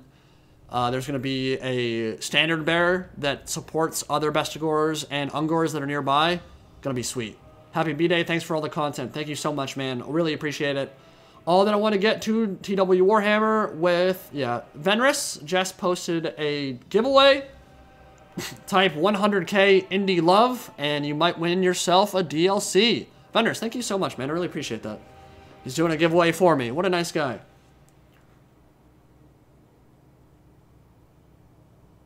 Yeah, and obviously, if you already have the game, don't take the code from someone else. That'd be rude. That'd be mean. Don't do that.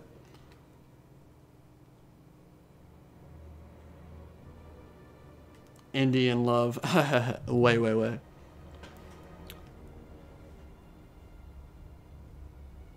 Yeah, a couple people have asked me that before. They're like, Indie pride, are you Indian? And they like say it like with a sneer. It happened a couple times on Call of Duty. People were dickheads on Xbox Live, which is not a shock.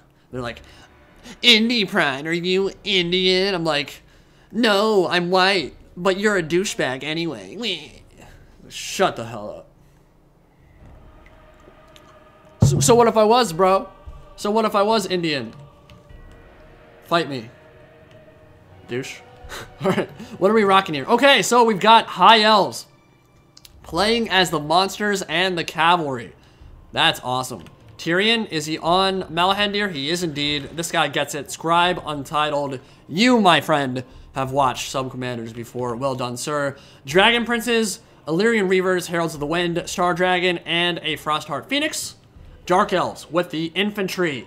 Witch Elves, Bleak Swords, Dread Spears, Executioners, Blades of the Blood Queen, Blackguard of Negorond. And we've got Weight Watchers, Hawkeyes of Drakira, a Wood Elf Glady on a Forest Dragon, Glade Guard, Deepwood Scouts, Weight Watchers, Weight Watchers, Weight Watchers. Beautiful. Awesome build. Alright. Yeah, as expected, the Beastmen player was not part of the stream. Not a big deal. It'll work out just fine. Got a lot of infantry, though. Well, actually, it might not work out that well for the High Elves and the Dark Elves and the Wood Elves. It might be very hard to deal with that much infantry now. But we'll see. I'm going to say right now that because Beastman was not watching the stream, they're going to have an advantage. But I would love to see the High Elves pull this one out. And the Wood Elves and the Dark Elves, the End Times Alliance of the Azrai, Azur, and Druki working together. Chaos, the infantry, Norska, the monsters. Let's do it.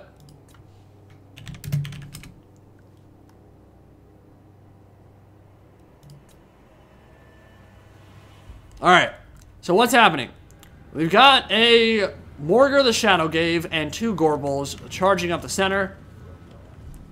Bestigor's Gore Herd. I mean, if he gets too far ahead, the Dark Elves might be able to run him over.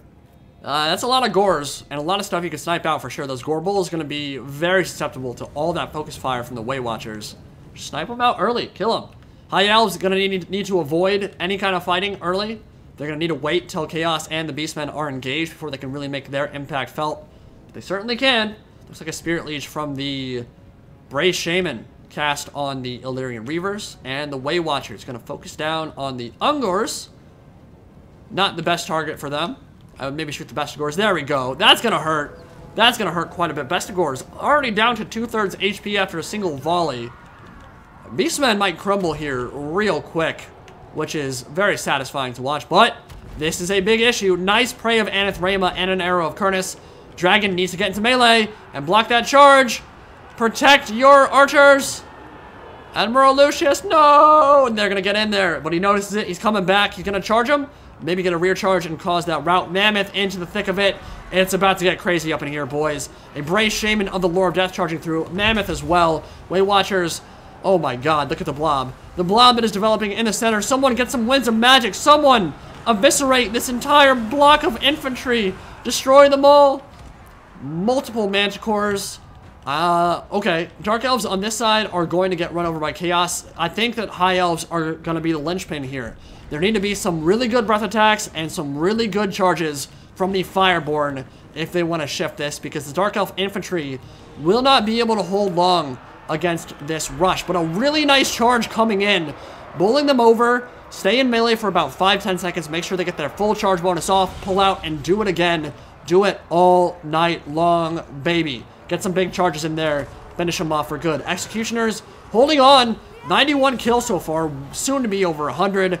Bestigor Herd trying to overwhelm them, taking tons of damage. Needs some more focus fire, though.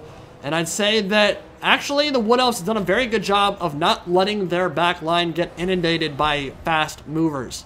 I would honestly probably take that fight with the Forest Dragon and just shoot them to pieces. Not the worst idea. Let them go in there, let your Way Watchers destroy the Manticores. But this works too. Wow, really nice shots. Wood Elves playing pretty well. The Sisters of Singing Doom are going to get rolled over here. Once that happens, the pressure on the Wood Elves back line going to be a very serious issue. But Dragon Princes, 31 kills, 17 kills, and 13. Going to need to do more work than that, but certainly not a bad start. Star Dragon, 11 kills, needs some big breath attacks on the blobs. I'd like to see him actually come over here. If he had been able to get a breath attack into that blob at the beginning, they could have maybe just eviscerated the entire Beastmen front line at the start of the game. But the Chaos Spawn from Murder coming in, so too are the Norskin Ice Trolls getting into the Archers. Can the last Alliance of Elves hold the line? Very nice breath attack coming in. Didn't get a lot of kills, but it was a good idea. I mean, completely blobbed up around Tyrion. Mammoth stomping around, 52 kills. Bonasvar still even. Forest Dragon down to half HP. Wood Elf Archers doing a very good job of sniping down all these Gores and Bestigors that managed to make it into their back line. That's a weird spell you don't see every day. That is from the Dreadlord with crossbow, the male Dreadlord for the Dark Elves. And Murger, still in good shape, still regenning, while a Feral Mammoth runs over these poor Black Guard. But they might be able to bring it down. I mean, this is not a lot of enemy infantry that can actually deal with Black Guard. Black Guard might be able to hold down that entire flank. Really good focus fire coming in from the Wood Elves. Star Dragon up top, just sitting there. And Frostheart Phoenix gooning the crap out of that Feral Mammoth. Really well used from Scribe Untitled. Might be able to finish it off. Gotta isolate those monsters, kill them. As soon as the monsters are dead, it might be able to deal with the infantry. And wow, Throg just got shish kebabbed and pincushioned from behind. He's gone, and so are his Norskin Ice Trolls. Still trying to goon out the Glade Lord up top, but that Feral Manticore will rampage. And has no other targets to go after, but will rout instead. Probably a good idea. And I'd say the High Elves are doing a very good job of this Subcommander stuff right now. The Dragon Princes are all in pretty good shape. No Lore of Life to heal them up, but, I mean, they can make such a big impact here as we move into the later stages of the battle. Single entities also in good shape. Tyrion does not have his... Oh, wait, he does. He does have his Heart of Avalorn, I think. Right? That's what this is? Yes, he does have his Heart of Avalorn, so he can get a big life-saving burst of HP. Should be very helpful. I'd like to see him goon out this Mammoth, but I think that's Archie. Archaon the Everchosen's there, and yeah, they can't stay there anymore. If he pops Slayer of Kings, even the Star Dragon will get dumpstered by a Mammoth and Slayer. He needs to run. Frostheart Phoenix needs to disengage and go somewhere else. Help your teammates out. Kill him over here. Beastmen are getting swarmed by the Dark Elves, although I guess I should say the Dark Elves are getting swarmed by the Beastmen, but both sides on the verge of breaking. Blades of the Blood Queen up to 107 kills. This has been an epic one so far. More Chaos Warriors getting sniped from behind. Their shield will serve no use when you're not facing the right way. Star Dragon at 3,800 HP. I'd like to see him hold on to that for now and wait for some more blobs so the breath attack can make its real impact felt. Frostheart Phoenix up to 3 kills, but it was gooning a Mammoth and actually routed an entire Feral one, so certainly not bad. That was a waste. It wasn't a bad idea, but if you want to use Star Dragon Breaths, make sure that if you want to use them against a single entity that they are not moving. They will never hit otherwise. It will never be worth it. Gotta net it in place or stop their charge with infantry or cav. Make sure they're standing still, and then you can get away with that. He missed it. That's his second breath attack dead and gone, and it didn't do very much. They might need that as we move later into the battle. The Wood Elves are pretty much out of ammunition. Did a very good job focus firing, but maybe not the best in terms of ammo saving. I think that they shot some volleys into lower tier units they didn't really need to. At the same time, though, it's better to generate some value than no value whatsoever. So if you want to hold on to your volleys, that can be good. The problem with that is that if you get charged by Warhounds or routed off the map, you don't get to use that ammo. So using it all is certainly better than not using it. So not the worst thing. But the Force Dragon into the Gore Herd with shields. They will tear her out very soon. Mortar coming over, and the Glade Lord needs to run, because 2 or 3 attacks from Mortar might be enough to put her in the ground, and she is going to run away. I think, now that the Mammoth is by itself, the Star Dragon can goon it out, and that's what I would do for sure, just attack it in the rear. Dragon Princes, 36 kills, these ones 41, okay. So they haven't done amazing this game. Not by any means, but they definitely took a lot of pressure off the Dark Elves' right flank, which is always good. My voice is going to hurt tomorrow. I can guarantee it. It's going to hurt today.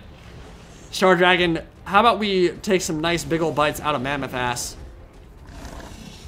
A big juicy snack for Predator of Ulthuan. Over here, Chosen. And they're fighting Blackguard. But I think Chosen might be able to win this one. Yeah, they've got almost 1,000 more HP and substantially better melee defense. What was that? Oh, that's the Dreadlord. Dreadlord getting some nice shots in with the Dreadlord with the sword and crossbow from behind. That could be one way to equalize that fight a bit. Balance bar is still even. This is a really damn good game. This is a crazy one. Fireborn still racking up kills and now up to 85. So they are making mincemeat out of the Chaos Warriors on this side. More Dragon Princes coming back. You could do that. That's not a bad idea, honestly. Charge them in the rear. They're not braced. They're not ready for it. Pull out before they turn, and you're going to be good. That was a nice move. Risky, but good. Yeah, really nice. Really nicely played from Scribe Untitled there. And, oh my god, this is still totally up in the air. I'd say balance bar maybe starting to shift a little bit in the Dark God's favor, but not by much. Battle is still popping off all over the battlefield right now. Somebody just won. Dwell Vans, Dwell Vans, Dwell Vans. You just won a giveaway. Congratulations. Venerus will sort you out. Well done, my friend. And Tyrion over here. You know what? Let's watch the Heir of Anarion and Malhandir fight it out. Let's get some close-ups and chill. Deepwood Scouts and Way Watchers doing those close-range arrow volleys. They have some really cool animations where they'll roll and jump into combat. Sunfang flashing in the sunlight. The desert dunes of Nehekara and carving a path. Heads going flying. Heart of Avalorn just popped. And that means he... Oh my god. That is why Tyrion is a god. Just went up to almost 3,000 HP once that procced. Archaon, the Averchosen, getting gooned out. That might seal the deal for the High Elves. Azur, Drugi, and Azrai might win this one as the Averchosen falls. He's dismounted. Don't see that every day. Might like doing that against the Vampire Coast. Not sure I'd recommend it against the Wood Elves. But the Everchosen, Archie, the Edgelord, running for the edge of the map, will get feasted upon by a Star Dragon and a rather brutal end for a man who just wanted to watch the world burn. And you know what? That is going to seal the deal for the Elves here. Army loss is going to kick in very soon. If the Forest Dragon charges in from behind these halberds, they're going to rout, and that will be your game. High Elves, very impressive performance there. Beastmen not even playing by the rules of Subcommanders, and they still pull it out. Nicely done. Blackguard, 3 of them left. Running to their lord. Malekith better give them a nice little bonus after this battle. But knowing Dark Elf Society, they're probably going to get, like, lashed, flayed alive, and sacrificed to Cardi or something. Oh, you didn't kill enough. Sorry, boys. You suck. Yeah, I don't actually know if the Dark Elves would, like, bless one of their soldiers who managed to survive in that kind of combat, or just accuse them of being cowards. I have a feeling that they'd kind of just, like, punish them for being the last ones alive. Like, oh, why didn't you die like the rest of your brothers? Sorry, we're gonna Bruce Bolton you now. We're gonna Ramsay Bolton you now. We're gonna get flayed alive. Sounds pretty fun. Dark Elf Society is a pretty messed up place to be around. Dragon Princess with the hammer to end it all.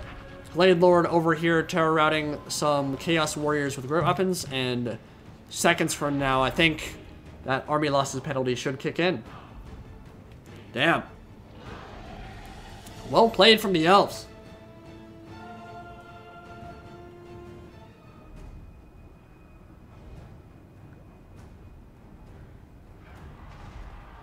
GG, guys. That was dope. I also love that map. It's just very easy to look at and see everything. One of the most annoying things about being a content creator on YouTube right now is artifacting. And there's certain lightings for Total War, like lighting settings that will make that artifacting worse. It's basically when the camera moves, YouTube likes to compress your video. So I have very high level render settings for 1080p videos because I like my videos being very high quality in terms of like visuals. But YouTube still compresses the crap out of it. So you get more bandwidth if you upload in 1440p, but I don't have a monitor that does that. Mine's 1920 by 1080, and it works well, but I might need to upgrade soon anyway. But there are certain maps that the compression on YouTube looks really bad, and you'll get like these little blurry artifacting sometimes, and it's very annoying. But on desert maps specifically, and that map, Mortis Waste, it always looks sexy as hell, and that's why I like playing it. Very clean. All the desert maps for Nehekara are pretty dope looking. So, in terms of kills here, Throg, 37, Mammoth, 42, 47, and 80 on that War Mammoth. Dark Elves, Dark Arrow, 125 on his Dreadlord. That is super impressive. I have no idea how he did. How did he manage to do that? What? Did he get that all with his crossbow? That's actually really impressive. Admiral Lucius with the Wood Elves. Definitely made a big impact that game. Sniped out some high value stuff. 154 on the Glade Lord. Probably got some breath attacks that I missed. Scribe Untitled with the Dragon Princes DPing his enemies. And Tyrion, 97 kills. Star Dragon, 49. No, I don't think anyone was cheating. I don't think he was either listening to stream or he had no idea what Subcommanders was.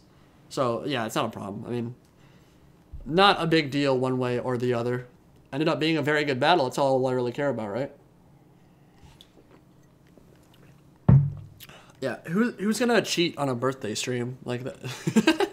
I don't think anyone is like malevolent enough to care. Like, I'm gonna cheat on Indie Pride's birthday stream today. Wait. Alright, I Dream in Blue. 102 kills on Morgur and Allen. 3 kills on the Everchosen. My god, the Chaos Gods are disappointed. You picked the wrong boy. Can you imagine being the Ender of Worlds? Cataclysm incarnate, and you walk into battle and say, I am here, I am the Everchosen, I will lead this army, and then you run into melee, you get 3 kills on random Citizen Militia scrubs, and then you die horribly to a Star Dragon. Not very impressed, Archie. Never chosen indeed. Alright, great game, guys. Thank you. Oh, well, yeah, cheating, I guess, would be if someone has rules and then you break those rules, but I don't think he knew, so it's not a big deal.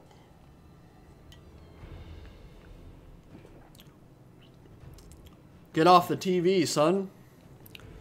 Yeah, I'm using an Insignia 1920 by 1080 TV that I've used for the last, like, 8 years, since freshman year of college, basically.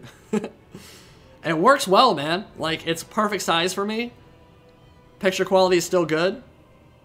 It's not a high-quality TV, but it definitely ain't bad. I mean, it's HD, right? That's kind of all I need. I'm not, like, incredibly tech-savvy. There are definitely some things where it's like, I've been using things for a very long time just because I'm used to them, and I need to stop being an old man about it and just upgrade, for sure. Like my phone. I'm still rocking an iPhone 4. Legit. I still have an iPhone 4. That thing is literally like 6, 7, 8 years old at this point. Alright. Oh,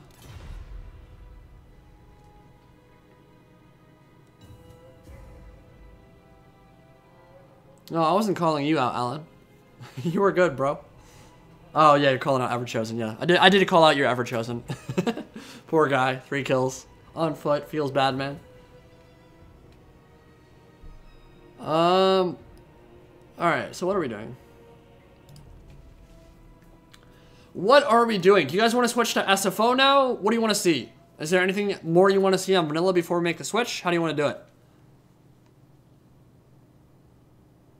Thank you, K-Man. Very much appreciated, man. Really appreciate it.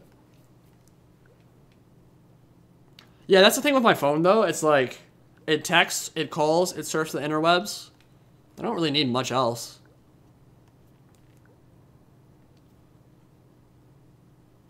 I'm seeing SFOs. I'm seeing SFOs.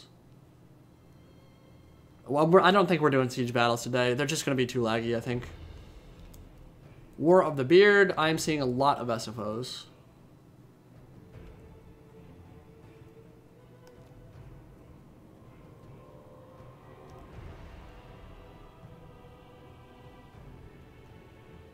All right. Yeah, that's basically the whole chat. And we've gotten some good vanilla games in. Let's make the jump to SFO now. Popcorn, apologies. If you got SFO, come play. Would love to see you there. But yeah, I'm going to back out and let's do some stuff on that, shall we? I'm going to switch over to that real quick. I'm going to play some music in the meantime.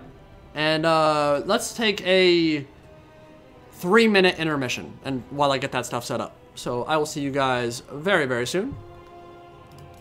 Peace out, my dudes. Don't go anywhere. Like, seriously, don't leave the stream yet. Like, it's cool. We got lots more content tonight. We playing for a while longer. Don't need to bounce yet.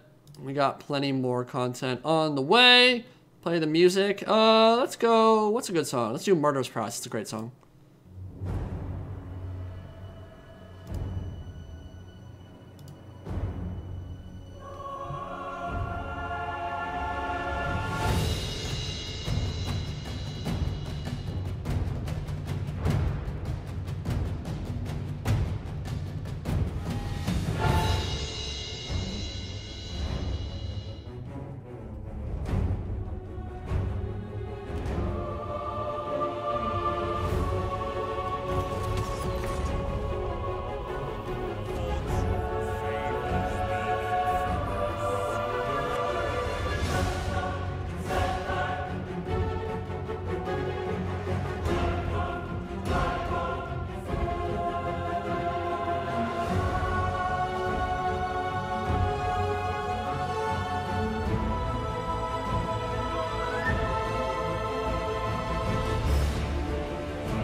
Alright, welcome back, friends. Hello, we're on SFO Grimhammer now.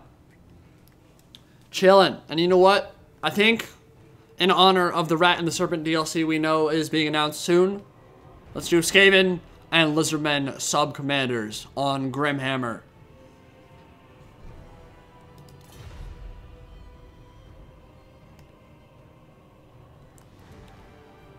So, let me know in the chat right now. In all of Warhammer Fantasy, of course.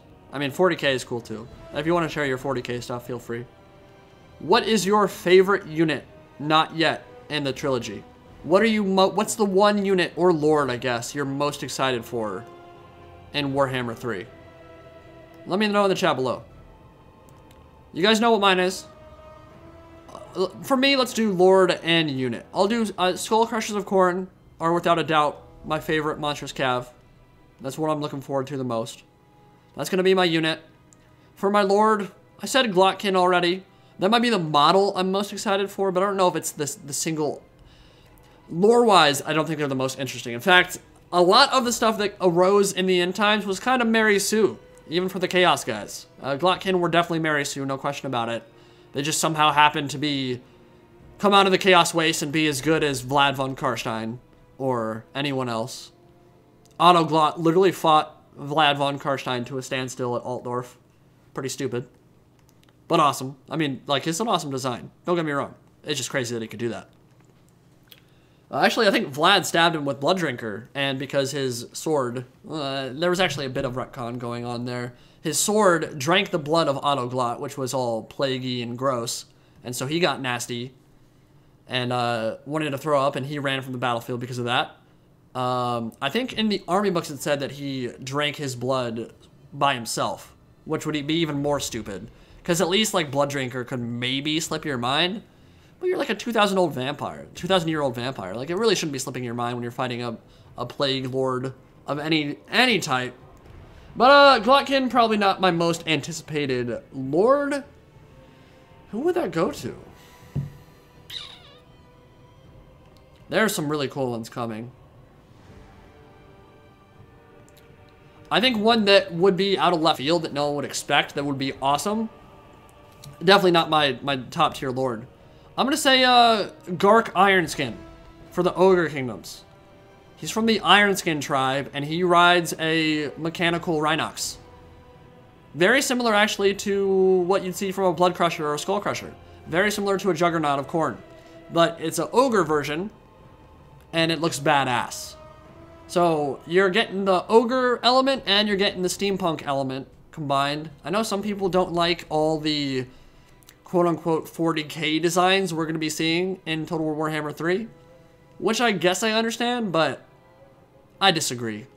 I think that as long as you don't go overboard on the 40k-ness and instead go for the more muted expression that you maybe saw in Vermintide with Storm Fiends, where you kind of get more like the steampunk look and not the I'm from the 41st millennium look, I think it looks awesome. And you could easily do that with Soul Grinders, you could easily do that with Blood Crushers, you could easily do that with any number of units that have like a mechanical touch.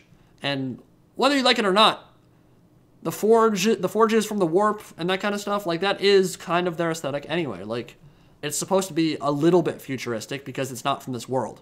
It's almost alien in nature, so it kind of makes sense. How do I know what? That Gark Ironskin won't be a legendary lord? Or that, how do I know that there will be factions in the game? So, yeah, some people do ask me that occasionally, and these are people that, like, maybe new to the series or haven't been keeping up as much, but when this trilogy, and yes, Warhammer 3, Total War Warhammer is going to be a trilogy, they initially announced that they would release all major playable factions with updated army books. So, they actually listed, well, they didn't list them, but they said there are 16 of them. When you do the math, that 16 includes Ogre Kingdoms, Chaos Dwarfs, and Demons of Chaos. Now, Ogre Kingdoms and Demons of Chaos are unequivocal because they're 8th edition, and CA is not going to skip 8th edition content like that. There's no way. That just won't happen. Chaos Dwarfs could get skipped. You could argue they're not a major race, except that if you don't count them, you can't get to 16, which was literally one of the first things they ever said when Total War Warhammer 1 was first announced. You can't get to that number without the Chaos Dwarfs, and from a regional perspective, like where they are on the map, where they are in regards to their relations with the demons and the ogres, there is a 0% chance CA skips them unless for some reason they run out of money and just stop developing the trilogy at all, which I don't think is going to happen anytime soon. So yes, Game 3 will be Chaos Dwarfs, it will be Ogre Kingdoms, it will be Demons of Chaos. Kislev is a possibility. They are a minor faction, so they might be a 4th race if they decide to do that. They might decide to make mono-god factions, like a Nurgle-themed roster, a Khorne-themed roster, a Slaaneshi-themed roster. We don't know exactly what they're going to do, obviously. Game hasn't even been announced yet, but because of all the clues and all the hints and the deep knowledge we have of the trilogy, these aren't really guesses. They're more de facto, this is what is going to happen if they want to sell the game. And they do. So we can make some much better than educated guesses. We can make some almost guarantees about what kind of content we can expect going forward.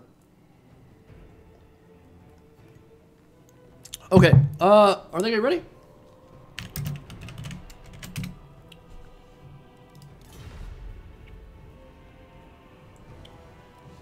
So we've got Skaven and Lizardmen in honor of the Rat and the Serpent, or what else would you name this DLC if they were to release it tomorrow?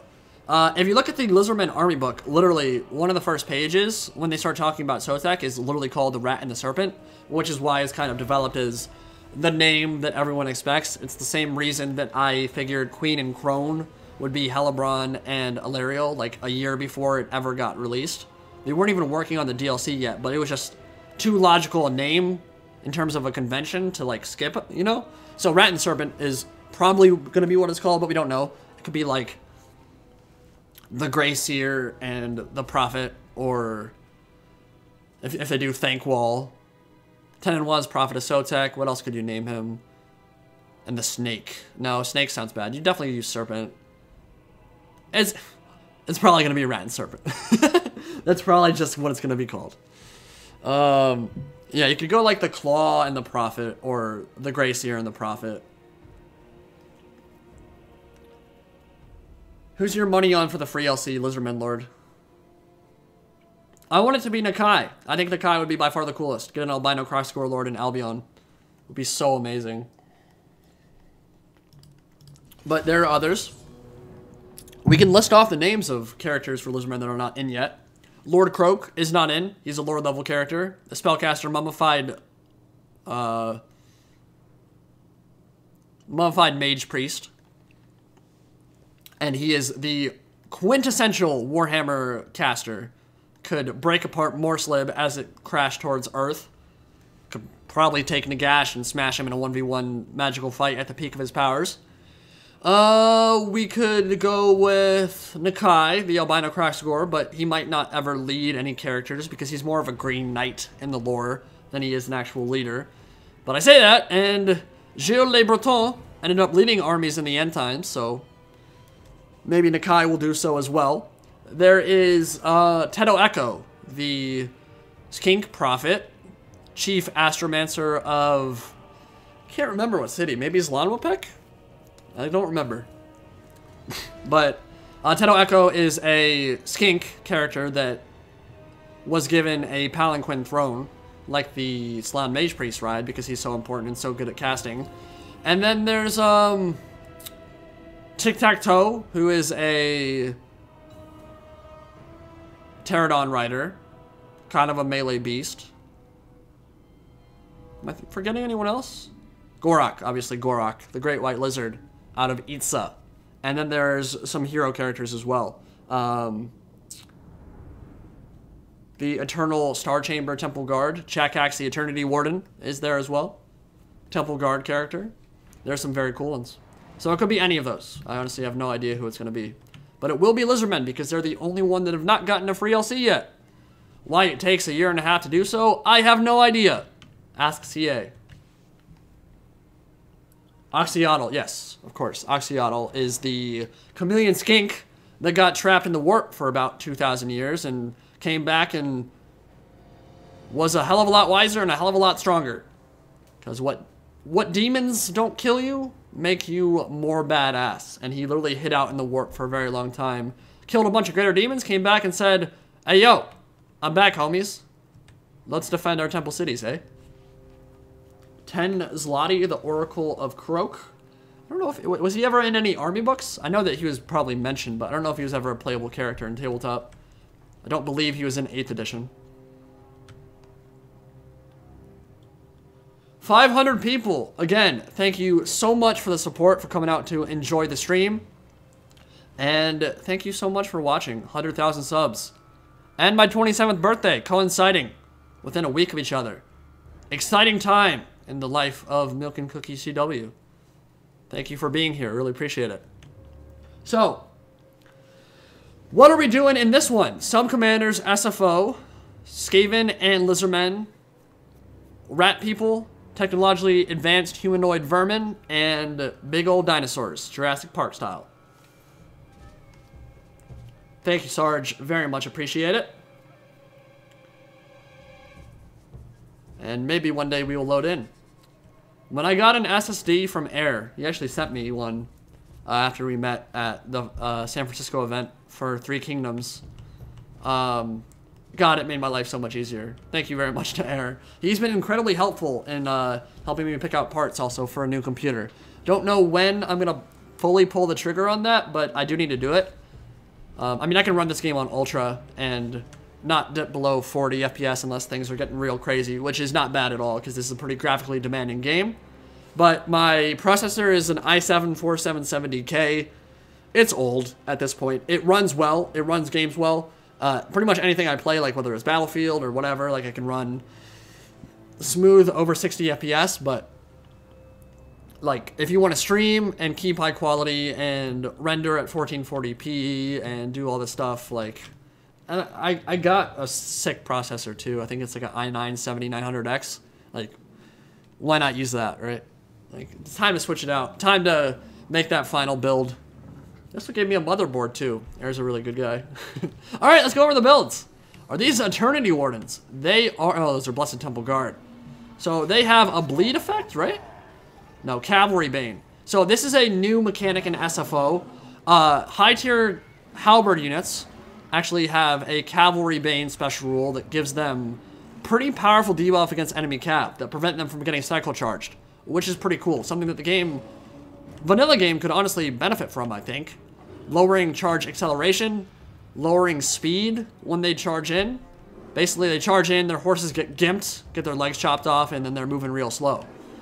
So here we got some Croxagors, we got some Blessed Saurus Warriors, got some Bastiladon Solar Engines, Saurus Oldblood, a Saurus Scarvet, and 3 Cold One Spear Riders out on the left flank, carried by the Senate. I am the Senate. And here we have some Blessed Cold One Spear Riders. And the Blessed mechanic is very cool in SFO, so this thing will actually let you choose at the start of a game whether you go for one of 3 buffs. And you can only pick the one, and you'll be stuck with it for the rest of the game in pre-battle screen. But Blessed Spawning of Sotek gives charge bonus and poison. Blessed Spawning of Zulki gives melee defense and immune to psych. And Blessed Spawning of Chotek gives missile resist, which sounds trash, so I doubt he goes for that one. Over on this side, some more horned ones. So I guess the Senate is all the cavalry, and he's got a Saurus Oldblood on his own Cold One rider. And this one has gone for the Feral Call. So he's got 10% AP damage, 10% weapon damage, and plus 10 melee attack when he's stuck in there. Not bad. He's also got Strider. For the Skaven, as you might expect, overwhelming ranged firepower. Many Plague Claw catapults chilling out in the center, Warp Lightning Cannons, Rat Ogres on the flanks, anchored by Scribe Untitled. Some Night Runners that will be running around, so Clan Eshin is in abundance on this field. They're going to be very sneaky. A Tide of Thagoraki, just like Okra used to fight. That's going to be pretty annoying to deal with, for sure. Warp Lightning Cannons, Doom Wheel out on that flank. And right here in the center, Gracier Plague with Admiral Lucius anchoring his own artillery. I'm not seeing a particularly impressive front line. Some Clan Rat Spears. Did they forget to bring infantry? I mean, I'm seeing some Clan Rat Spears, but I'm not seeing... Oh, some Storm Vermin. Okay, so they can protect it to an extent. Clan Pestilence with the Plague Claws and the Storm Vermin. And then Clan Rictus with the Hell Pit A-Bombs. 3 of them. And Rat Ogres and a Bone Breaker with a Warlord. That is one of the coolest mounts in the game. That was one that I was not expecting to ever see in Total War Warhammer 2. I remember when I got the game in early access, I freaked out when I first saw it because that is so dope. Warpstone drills. Giving him, just fisting all his enemies. Spinning them on the end of those big glowy, green, glowy things. The sickly green glow of Morslib reflected in those Warpstone drills. And we've got Bastillodon, Feral Stegodon. Not a lot of dinos, actually. Maybe like 4 or 5. Krotgar on Grimlock. Iconic. Last Defender of Zodal. Fought a running battle against the Demons of the Warp for 1,000 years. Literally. Just ran through the jungles of Lustria for 1,000 years killing demons. Pretty badass indeed. Okay, let's get this started. Let's do it. Yeah, it's very flat, but it's very big, which is very beneficial when you're playing in 3v3.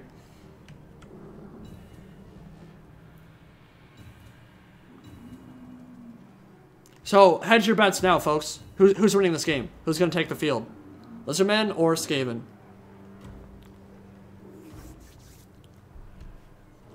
I'm seeing some Go Ratties in chat. I like the 3 Hell Pit A-Bomb pick. I think that might be a really beneficial selection if you want to goon out those Stegodons and Krotgar. Have to be careful, though. 650 weapon strength is pretty scary. Bonus for large AP. It's going to hurt. We got some Warp Lightning Cannons. We got some Plague Claw Catapults, and very soon they're going to open up. Screaming Bell in the center. Oh, that's not a Screaming Bell. That's a Plague Furnace. Such a cool animation. Such a cool model. And this is laggy. A little bit laggy. Not horrendous, but not good either. We got some Albino Cracksigors, Blessed Cracksigors with the Blessed Spawning of Quetzal, Physical Resist, and Armor on them. Very nice. And a Blessed Carnosaur. Check this out. The Blessing of Huanchi. That is a stalked Carnosaur, ladies and gentlemen, with 75 melee attack. This thing is a beast, and the Hell Pit is going to have to be scared for sure. They're sneaking up on it with the Horned Ones. That Hell Pit, you're in the wrong neighborhood, Mother Licka, and I think he realizes his mistake. You ain't going anywhere. I think the Hell Pit about to get mulched. He might just have to stand and fight because he's not going to outrun a Carnosaur with 108 move speed. Doom Wheel getting mulched up by Horned Ones. That was a micro mistake. Do not want to be throwing them into all that AP cavalry. Not the best start for the Skaven. And oh my god, the Hell Pit. Oh my god. I've never seen a monster die that fast in my life. To be fair, it should. It's fighting 2,000 gold units. It should be dying quickly. And they are supporting it with some artillery fire. Hell Pit getting some regen here, but I think that it's not long for this world. The Goon Squad is real. And his Hell Pit was way out of position there. But it just procced again. And, oh my god, that's crazy. Too horrible to die. Super beneficial if you want to keep your Hell Pit alive. But definitely a micro mistake out there. In the center, Horned Ones up the middle. The question is, did the Skaven bring enough infantry to actually win this battle? They don't have a front line. They just have so much artillery. I'm not sure the Skaven did the right thing in terms of their build, but let's hold off on that for now. It's hard to know. I will say the front line for the Clan Rats is getting bowled over by Horned Ones, as you might expect. Some nice shots from the Warp Lightning Cannons. Rat Ogres waiting in support. They should probably be ready to take on that cavalry, and they are going to. Cracksigor is moving in. This is going to be so hard for the Skaven to deal with, though. Lizardmen have so many powerful melee troops on the field, and Skaven invested so much in artillery. Oh my god. How many pieces of artillery is that? They're doing a good job of kind of tying them up on this side, though. Plague Claws and Warp Landing Cannons could maybe pound this whole blob into oblivion. Hell Pit's nearby, too. Plague Furnace in the middle, tanking some stuff. Rat Ogres charging into the Krotgar, but Krotgar is right there, up to 760 weapon damage. And strength in numbers popping all over the battlefield. On this side, Hell Pit A-Bomb getting gooned. My god. These Hell Pit A-Bombs have not been good locations today, but magic! Cast some Warp Lightnings on that blob. You could murder the Cold One Spear Riders. You could absolutely destroy them. Crack's Call, maybe? Is that a wind spell? Oh, wow. A plague coming down. You don't see that every day. Big vortex spell reaping up. I think he heard me in chat. I think he's listening to the stream, boys. AP, Warp Lightning falling down, and a nice plague really putting a lot of hurting on the Cold One Spear Riders. That might be a Crack's Call, too. Yes, indeed. Wow. All right. Well, I think Lizardmen might still win on that flank, but no, they're routing now. Maybe not. The Plague Priest on the Plague Furnace is getting gooned out by Krotgar. In the center, we've got Lord of Clan Moors getting popped. 25 melee attack and 25% speed map wide to every Skaven on the front line and everyone in the back too. Clan Moors holding on. Oh, they're protecting their artillery relatively well. Lizardmen have not gotten back there yet, and actually Skaven are winning, at least in terms of the balance bar. They are actually somehow winning right now. Warlord popping his Verminous Valor, and lots of annoying sounds echoing throughout the battlefield. What is up with those sound effects, man? Those are brutal. I think that Plague Priest and the Plague Furnace are going to die to Krotgar. He should definitely hunt it down. You don't want that thing coming back. More spellcasting could spell your doom. The Hell Pit, beasting it up. Warp Lightning arcing around its body and holding down the Kroxigors and the Cold One Spear Riders. Punching them with its Warpstone Fist.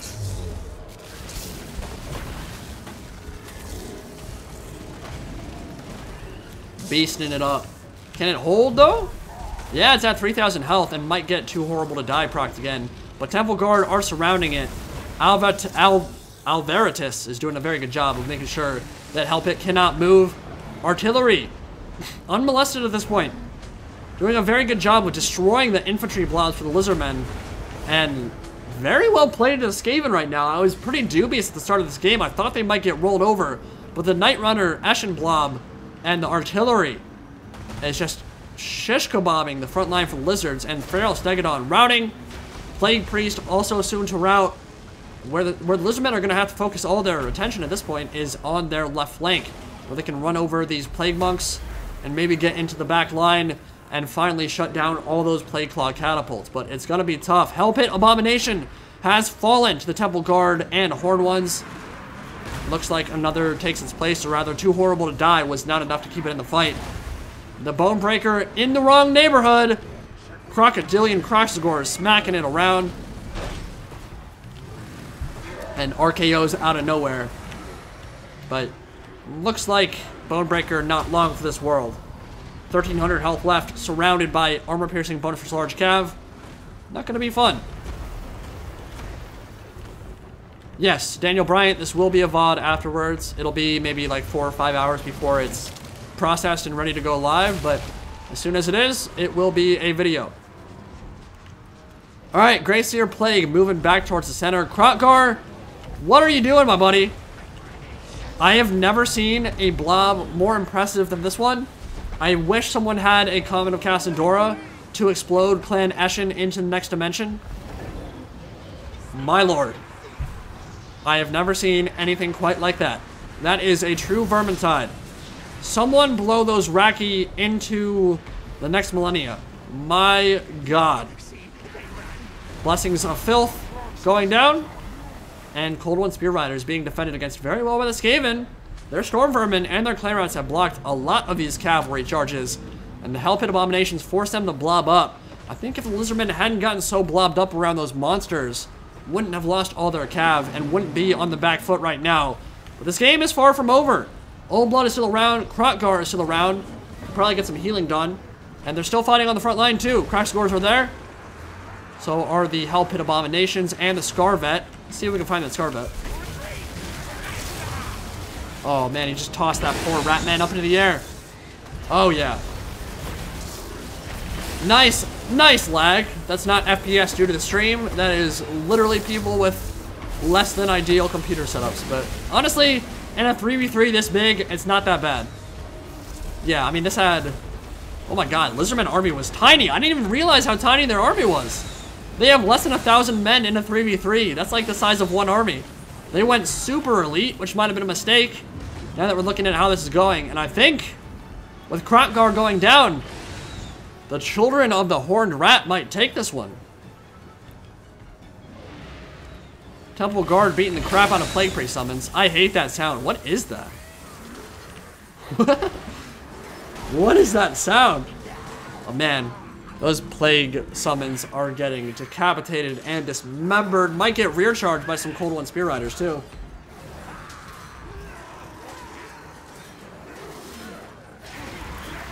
Thank you, Achilles, my boy. Thank you so much. And Braden Sparrow, thank you. Thank you. Nice rear charge. That's gonna break everything on that side, but Lizardman balance bar is looking pretty bad right now.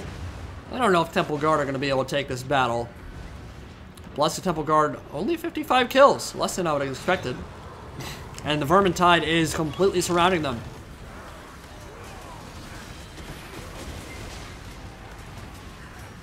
Yeah, I think that that's probably the right call. I think that going wide versus Skaven is typically going to be what you want to do. If they'd gone for a really wide Saurus front line with shields, they would have been able to carve through a lot of these Skaven and had more bodies to put on the field, and I think it would have really helped. You don't need only Temple Guard to fight Skaven infantry. You don't need that. You just don't need that many. And because they didn't go wide, they couldn't get around the flanks very easily. They got blobbed up on the Helpit Abomination. Then they got Cracks Called and Warp Lightning into Oblivion. Really nice Plague on top of them, too. Took the Horn ones down to about half HP. And from there, it was looking pretty disastrous. That's a mass rout. They squirt fear, Musk. For the Great Horned Rat. Very well played. Good job, Skaven. Yeah. They stopped that. I was super wrong on my initial predictions of that game. I saw the opening, I saw the Hellpit going down, and I saw them getting outflanked. I was like, there's no way Skaven are going to take this. They have too much artillery. Well played to the Skaven team. They kicked ass that game. What's still left? Something unbreakable? Horn one's going in.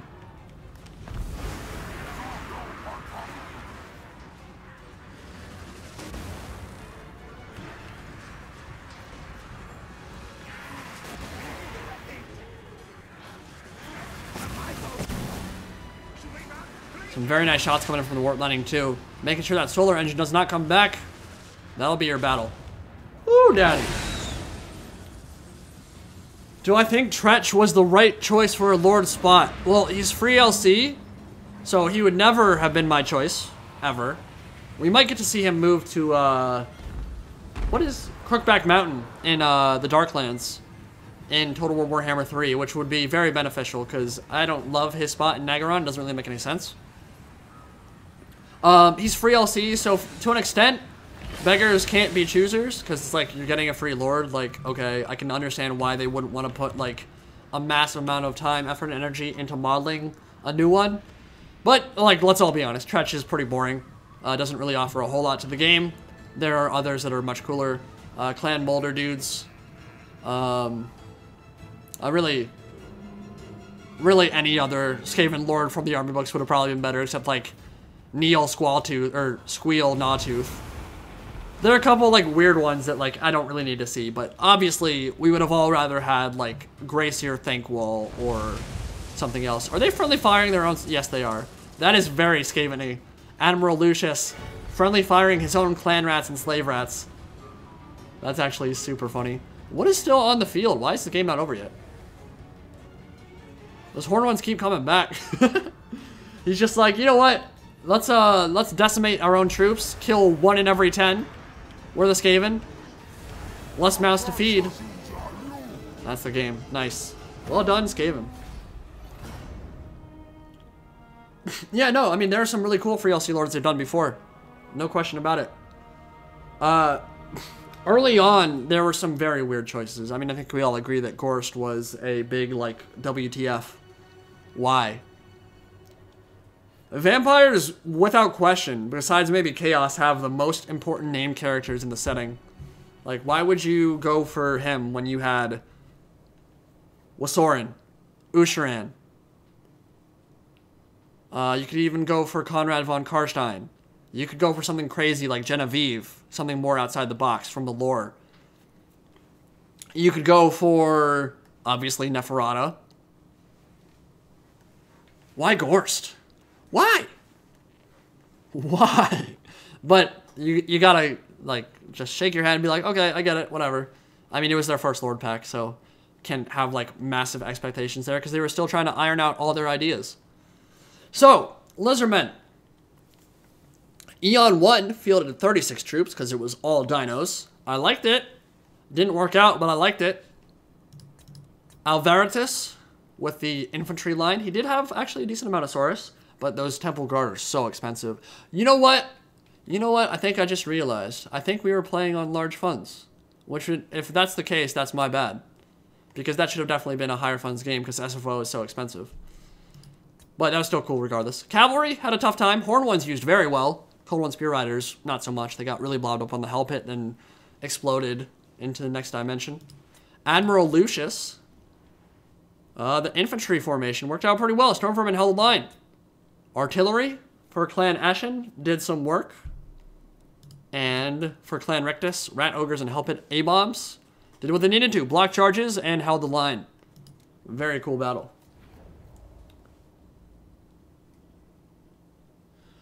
What am I hoping for in Serpent and the Rat? Well, with any of these Lord packs, there's always like, you want to see a crazy over-the-top unit that kind of binds the whole thing together. That is like eye-popping and eye-catching and awesome. I think the Dwarfs one, as good as King and the Warlord was lacking that. The unit selections were not that interesting, I think.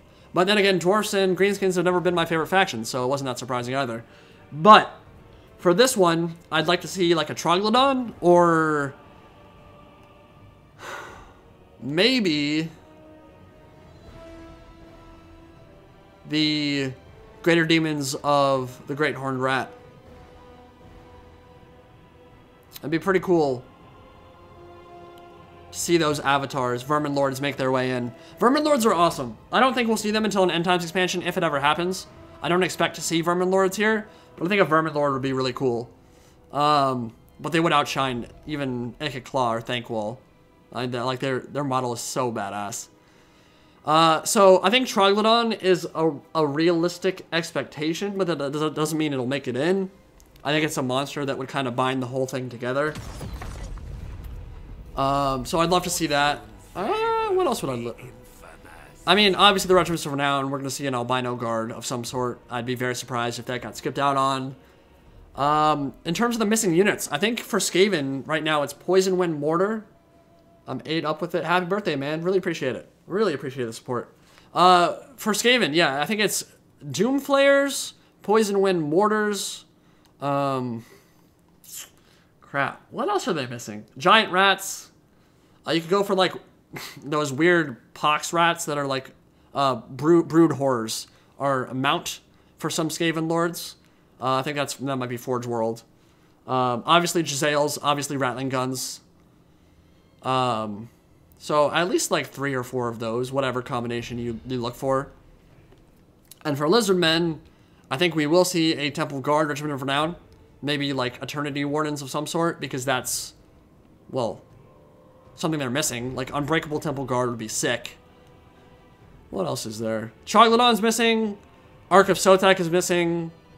Engine of the Gods is missing. I don't know if they could even do an Ark of Sotek, because that's related to Jungle Swarms and summoning those, and Jungle Swarms aren't ever going to be in the game, I don't think. There's a lot, and there's a lot of content there for sure. There's a lot they could put in. It's hard to know. But it'll be some... There's still like a limit to what they can go to, right? Like, we're probably not going to see a Dread Saurian, and I'm going to piss myself if they go for that as like the Carnosaur Regiment now. It doesn't make any sense. Not even the same species. So I don't think we'll see that. I don't think we'll see a Thunder Lizard. Because it's like the size of a map. Like, they're way too big. Indy, 1 million subs. Dude, that would be sick. That's the dream right there.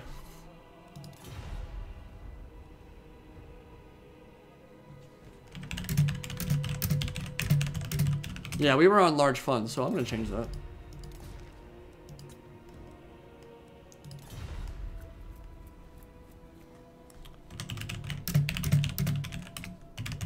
Something we haven't done. What do you guys want to see in chat? What do you want to see from a Subcommanders game?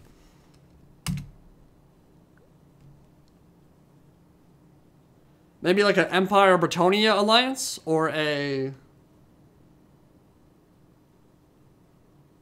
Indie Pride versus T-Series. That's easy, dude. Not even a challenge.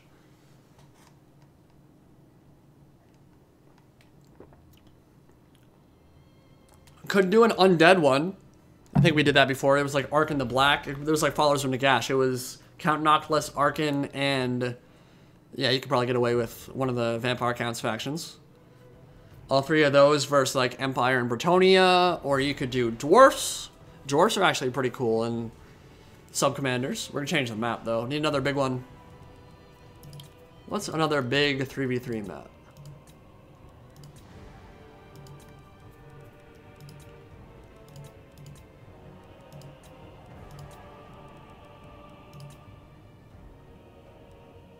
That's a big one. We'll do that.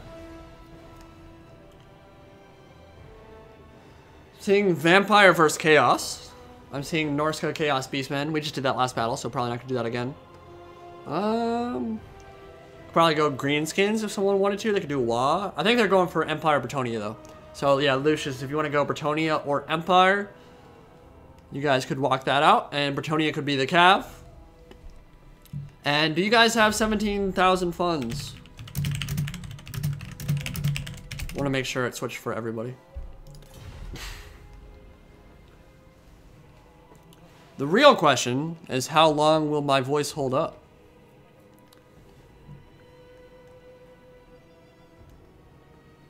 During one of these streams, I talk more during these like 2 or 3 hours than I usually do in like 2 or 3 days of normal commentary. We're at 2.5 hours. It's been fun so far. Again, thank you so much for coming out and supporting. It's been a crazy couple of weeks. My birthday, 100,000 subs, big milestones, 27 years old. Gonna die of old age very soon. Remember me. Remember me, my friends. Last winner is Venrus, about to drop some sexy knowledge on everyone in chat. Who's gonna win the giveaway? Do I think you'll focus on Molder or Scryer? I think Scryer has more tech that's left over from their army book that hasn't been added. So probably Scryer, especially if they go Ikit. But if they go Gracier Thankwall, which they might, it's harder to design a faction for him though, because like he doesn't really have units that are tied to him specifically, except for the Albino Guard.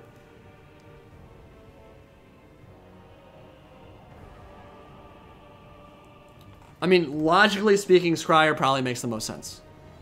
Just because they're missing so much. But Molder's missing stuff too. They're missing Packmasters. They're missing their own Legendary Lord. Starting in Hell Pit would be really sick. That'd be an awesome start position. But we've already got some of it. We've already got the Rat Ogres. We've already got the Bonebreakers. We've got the Hell Pit Abomination, which... Dude, has there ever been a reveal that was more hype than the Skaven Hell Pit Abomination? When you guys saw that for the first time, what was your impression? When I saw it, I freaked out. I was in San Francisco, and I walked into an event for that Skaven event, the one where we showed the Lord Scroll quest battle, and I walked into the room, and the first thing I saw was a poster. And on that poster, before they showed us the map reveal, saw a Hell Pit A-Bomb. The one by Diego Gisbert Lorenz. The amazing artwork that he's done for High Elves, Dark Elves, and Skaven. He's done the thumbnails for a lot of their trailers. Amazing artist. But I saw that Hell Pit Abomination, and I just like... I'm not gonna lie, I jizzed myself. I don't care if you think that's too much information. I did it. I'm not even embarrassed. It was glorious. I was a happy boy. Because I would have never thought on launch day we'd get a Hell Pit. And it is the craziest looking monster in the game. Well, some of the best Skaven players swear by them. I mean, Aerokrastic uses Hell Pit Abominations all the time. They're honestly pretty good. They're not top tier. There are some factions you don't want to bring them against, but they can win you battles for sure. They are not a bad unit by any means, I don't think. All right, let's do it. Yawn one. All right, let's do it.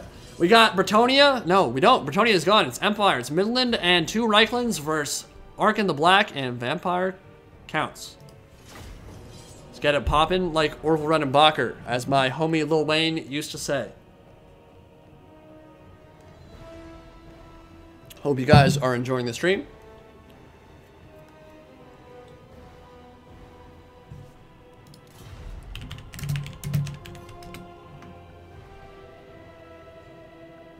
Yeah, you can of course bring a steam tank as part of the artillery. Oh, we just lost somebody. What's happening?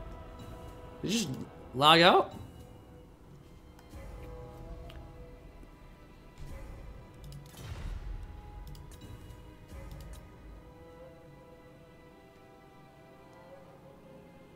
We lost a player. Well, I want him to come back. I don't remember who was there. But if he doesn't, if someone else come join, like first come, first serve at this point.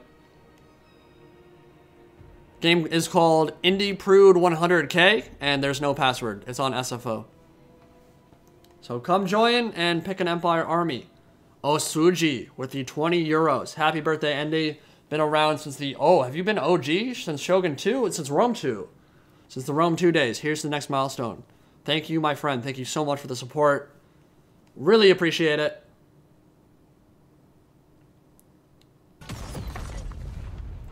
That's crazy. I have been doing this for a very long time. Since Shogun 2. I didn't start doing commentaries until I think about 2 years after the game came out. But obviously there's been some audio and commentary improvements since those days in 2014 and 2015. Can't remember the last time I even played Rome 2. Yeah. Admiral Lucius, come back, please.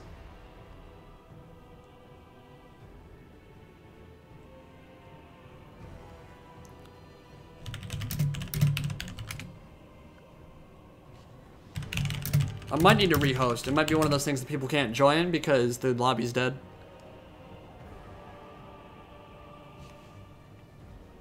We'll get there soon enough, my friends.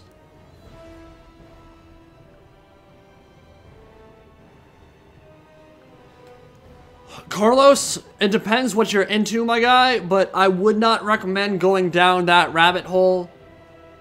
Female Skaven gets into heresy territory pretty quick. Local witch hunter might burn you to the stake. And, I mean, Rule 34, as you guys well know. If it exists, there's hentai of it. So, I think we can all be assured that there's some freaky Skaven porn somewhere on the interwebs. Slanesh is pleased, but the local Sigmarite witch hunters are not. I can guarantee you that. Alright, I'm gonna rehost. Dang it.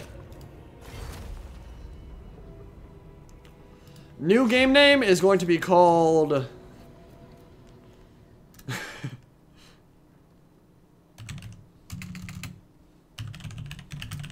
Succulent Slanesh. 100, and we're gonna host it right now, and hopefully get those same guys right back in. No, god dang it. I keep forgetting to host a spectator.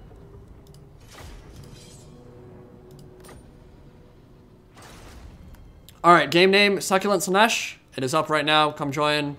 We're gonna be on Shimmer Sword.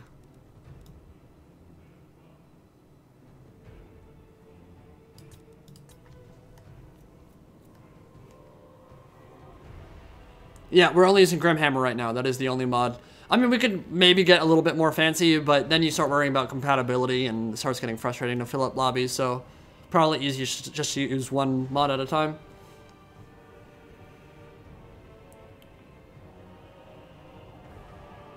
Wow, that's hot, Lalana. I'm into that. That's my fetish. Okay. Get your armies ready. Let's go. What's happening? Why are people just joining and bouncing immediately? Oh, yeah.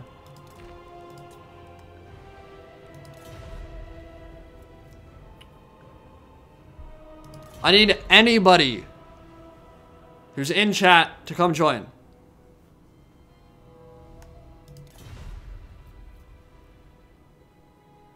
Thank you. Lucius is back. All right. Let's do it. I'm going to piss real quick. Back in 1 minute. Excuse me. Whoa.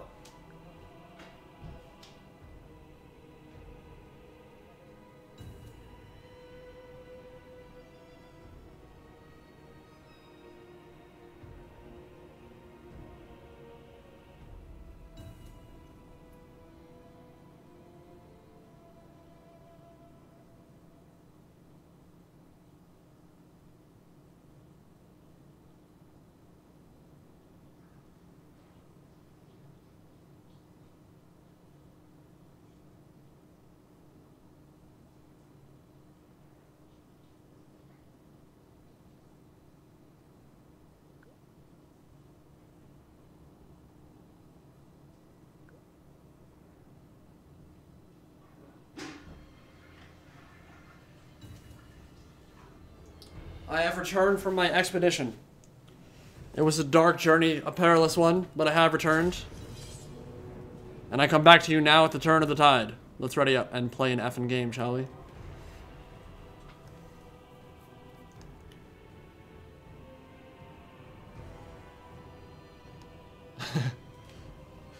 Toilet noises indeed.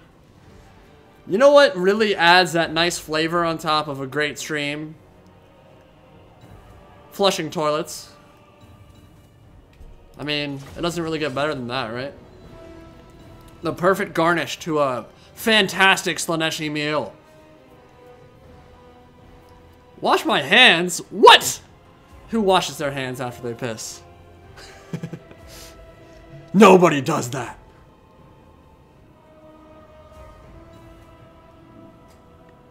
Alright. Scribe Untitled, ready up, my guy. Let's play. Jesus.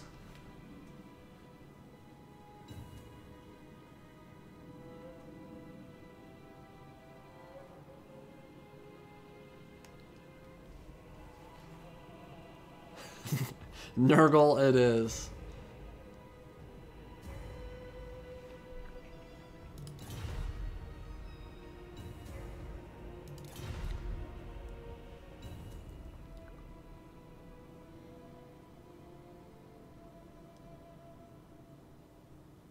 Dude, Skaven absolutely do not wash their hands. They maybe dip it into a big pile of warpstone. That's about it. Sean, happy birthday, Indy. I was just playing Call of Warhammer Botet, which I remember you first started streaming when I picked up... Let me move this thing. When I picked up your channel. Keep it going. Thank you, sir. Yeah, we're going to be doing lots more Botet content. Especially in the run-up to Warhammer 3 when I just got to get my hands on those Chaos Dwarfs. And those Demons of Chaos. And those Ogres. I'm excited for that game, man. I mean, it's very evil focused. It's very... I don't know if it'll have as good a variety in terms of the factions as we had in Total War Warhammer 2, because obviously Skaven, Dark Elves, High Elves, and Lizardmen is just amazing lineup. Like, amazing. I don't know if it'll sell as well. But, man, like, Chaos Dwarfs and Ogres by themselves are amazing. And then Demons, they have some of the best named characters in the entire setting. Some of the most flavorful additions. I mean, we've got the masked one for Slanesh. We can almost guarantee Nakari will be a Keeper of Secrets Lord for Slanesh. We've got the twins, Scarbrand and Valkia. One representing the mortals for Khorne, one representing the demons. Bloodthirster, Scarbrand, the exiled one, is going to kick some serious ass. You have not seen a Blender Lord like the red one. He is mean. And then we've got Nurgle. We've got Kugath Plaguefather. I almost said Erebus. Please, add some Erebus up in here. Let's get some 40k action going. No, we got Epidemius. The Tallyman. We've got...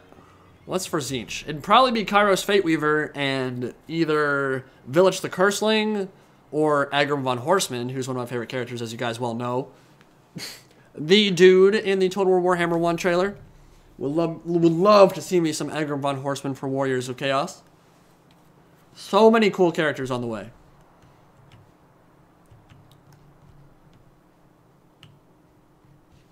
Alright, so we're Subcommanders. This time it is Bretonnia and Empire versus the Undead, Ark in the Black and the Vampire Counts.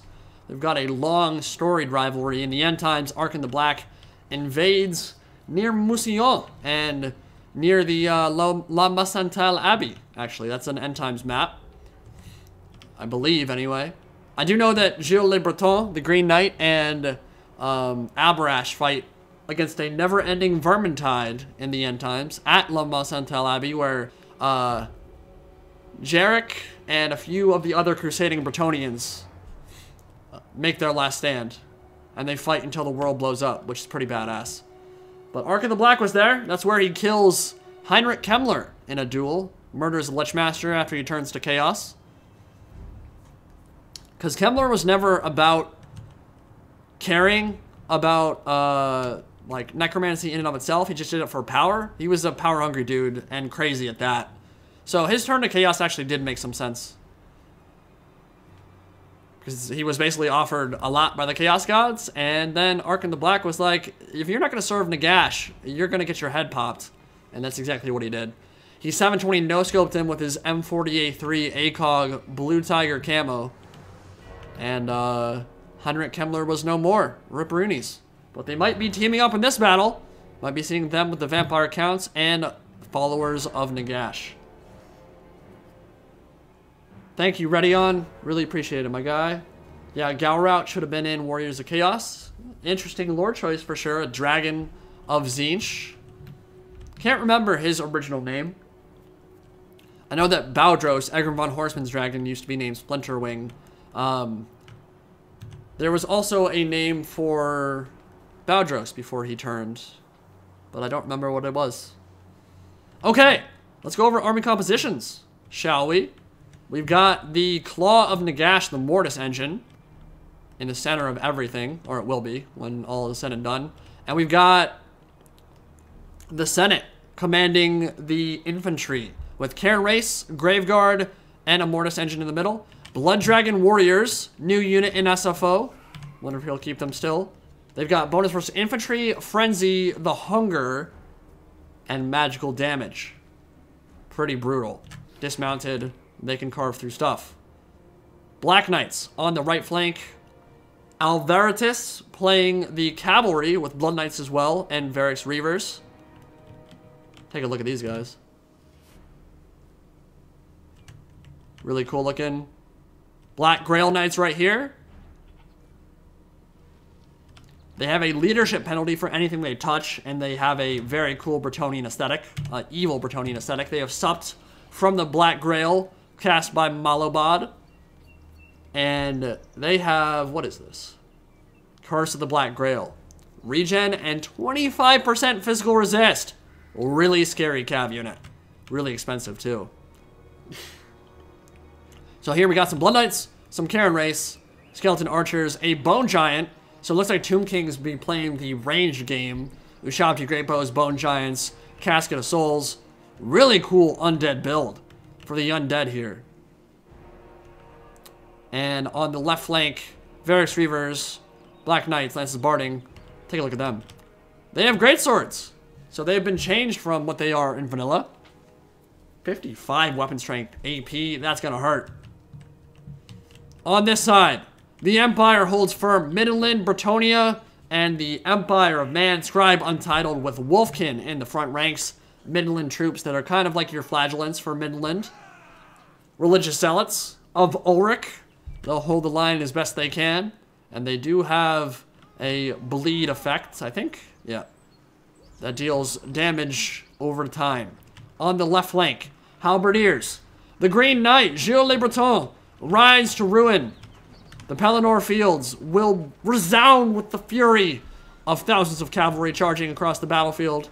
Templehof Luminarch, Steam Tank, Hippogriff Knights in the air. And Boris Todbringer alongside the Fey Enchantress, Morgiana Le Fay, who had her throat slit by Ark in the Black in the end times. Feels bad, man. Probably didn't enjoy that very much, but she was part of the summoning alongside Volkmar the Grim to get Nagash back into the fold.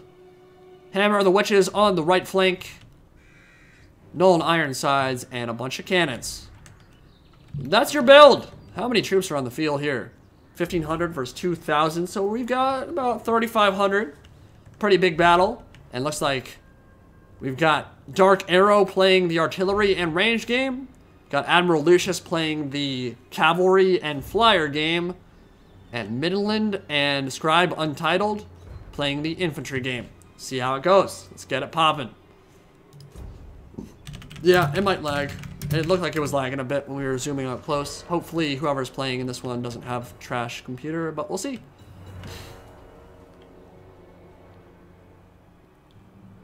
Thank you, Fidesso. Thank you so much. Hope you have a great one as well, and hope you guys are enjoying the stream. Another battle is on the way, and I think this one promises to be a good one, if we can get past the lag. Yeah, it doesn't look too laggy. That's good. Now, the Bone Giants. Not going to want to fire into this copse because it will block a lot of their shots, which is not ideal, as you might expect. Hellstorm rocket batteries and Hellblaster volley guns ripping apart the front line for the undead, but the Casket of Souls doing the same, and Wolfkin getting sundered apart by those Bone Giant shots. Mortis engine moving up alongside the Blood Dragon Warriors who have silver chevrons. That's pretty crazy. But they're getting sniped out early. Vlad von Karstein. Once he gets into melee, Blood Drinker will save him for sure.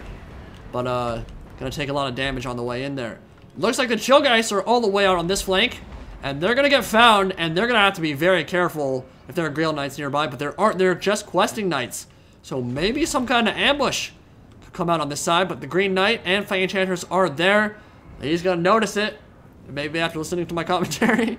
And they're gonna run away.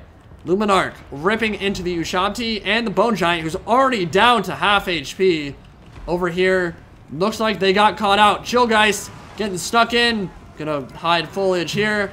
And Green Knight has magical damage, I believe. So does Faye. So I think they want to get out of there. They've taken a lot of HP damage so far. Leadership -9, so they are crumbling at the moment. Royal Hippogriff Knights on Overwatch, ready to get some rear charges into the undead. Casket of Souls continues to rain down. But the cannon fire from the Empire and the steam tanks ripping through the Bone Giant and the Ushabti Great Bows. Wind of Death! Massive on the Wolfkin line. I don't know how many kills it got yet. We need to find where the caster is. I think that was from Vlad. Probably right in the middle. He's up to 42 kills, so it actually didn't get that many kills. If he had cast it right here, my god. The destruction that would have wrought. That would have been so epic. Casket of Souls continues to rain down. Wolfkin taking a lot of damage. We've got a Curse of Years on Balthazar Gelt, who will not be able to avenge his death at Manfred's hands, but because Manfred's not on the field, but might be able to kill another Von Karstein in his stead. Templehof Luminarch still ripping up in there. Hellblaster Volley Gun up to 15 kills, and Hellstorm Rocket Battery, the Sunmaker up to 34, but here comes the cavalry. And the Empire, they ain't ready for this, playa. The Black Grail Knights and the Blood Knights making it in. And they're going to bowl over those Nolan Ironsides and eat them for dinner. Gehenna's Golden Hounds, very nice one on top of the Blood Knights. But Varric's Reavers ripping through those Nolan Ironsides. And they have no protection whatsoever. Bretonnian Cavalry has left the entire Empire backline undefended. But it might be worth it because they're getting their own rear charges. A nice burning head on the front line of the undead. Skeleton Spearmen getting carved apart by that incinerating spell. And the Green Knight will lead his cavalry into the thick of it. Now for wrath! Now for ruin! And the world's ending! Death! Charge coming in now. That's a hammer and anvil of epic proportions. And man, look at the size of this battlefield. It is getting crazy up in here. Vlad von Karstein getting swarmed in the center. They've done a decent job shutting down some of the cavalry that made it in the back. But the Chillgeist and the Hex Race are in a weird location and taking a lot of damage. Well, actually, no. They're doing a very good job. Never mind. They're running over the silver bullets. I was looking at that wrong for some reason. I don't know what was happening there. But yeah, these handgun units for the Empire and the artillery getting just destroyed, run over by all this mobility for the vampire counts. And lot of range firepower pouring into the center. This cavalry is getting shredded. Hippogriff Knights, what they should do right now, and he's noticing it, good call for sure. Go after those Ushabti Great Bows. Go after the Bone Giants, shut them down, Don't let them fire at your cav, because those questing knights won't be long for this world if they continue to take those shots. Vlad von Karstein and the Blood Dragon Vampire Lord pushing forward. Balthazar Gelt does not want to be anywhere near that Blood Dragon Vampire. He's going to absolutely mulch him. A nice piercing bolt of burning in the center. So much has died right here. It's been brutal. And Faye Enchantress getting sniped out. She needs to move. Hippogriff Knights in a good spot. The problem they have right now is that they are mostly isolated except for the help from those questing knights. And that means that they can get lots of fire coming in from multiple angles and shred them up. So make those crumble, go right into the Bone Giant, and then maybe you're going to be in good shape. Bounce bar, a little bit in the favor of the Vampire Counts right now with the Claw of Nagash buffing everyone in the center. I think they're going to take that. I don't know if they want to commit that heavily to a goon. Boris might go down here. He is going to go down unless he pulls out right now. But Vlad is close to death as well. Only 400 HP and crumbling. I think Vlad von Karstein, the progenitor of the von Karstein Lord, is about to die. And they're going to get him. That's a big loss for the Vampire Counts for sure. The Hippogriff Knights in good shape right now. Full HP. And I think they are immune to Vigor in SFO. They definitely have Blessing of the Lady.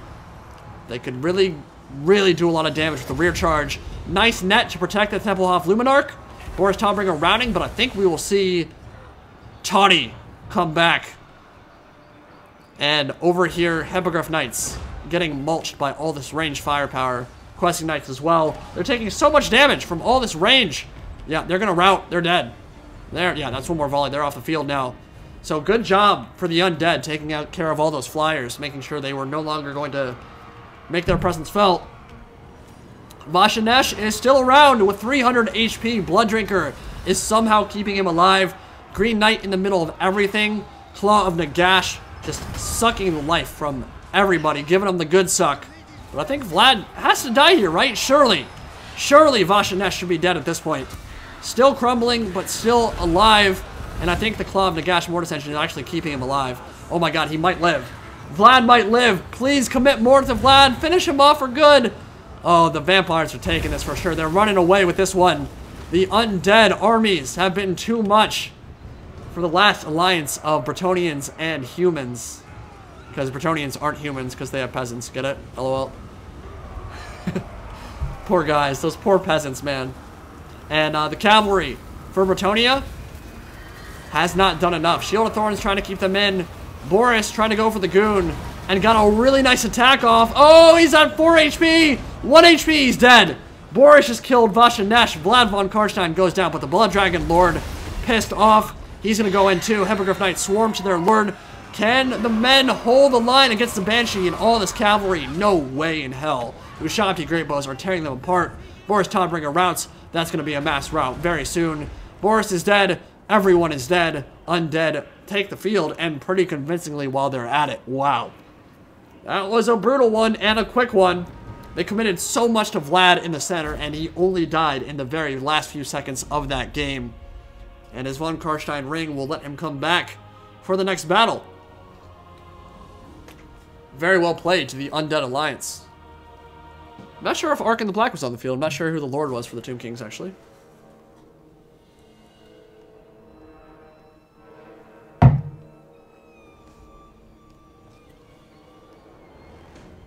Yeah. That is one thing that is worth... Oh, did someone crash? Did I crash? Exiting battle in 7, and nothing's happening. There we go. Cool. Yeah, I don't like much like crashing. I quite enjoy when I don't have to deal with that bullcrap. Very well played to the undead. Wow. Okay, so Vlad von Karstein, 48 kills. Eon 1, 0 on his Tomb King. Must have gotten sniped out by artillery. I did not see it.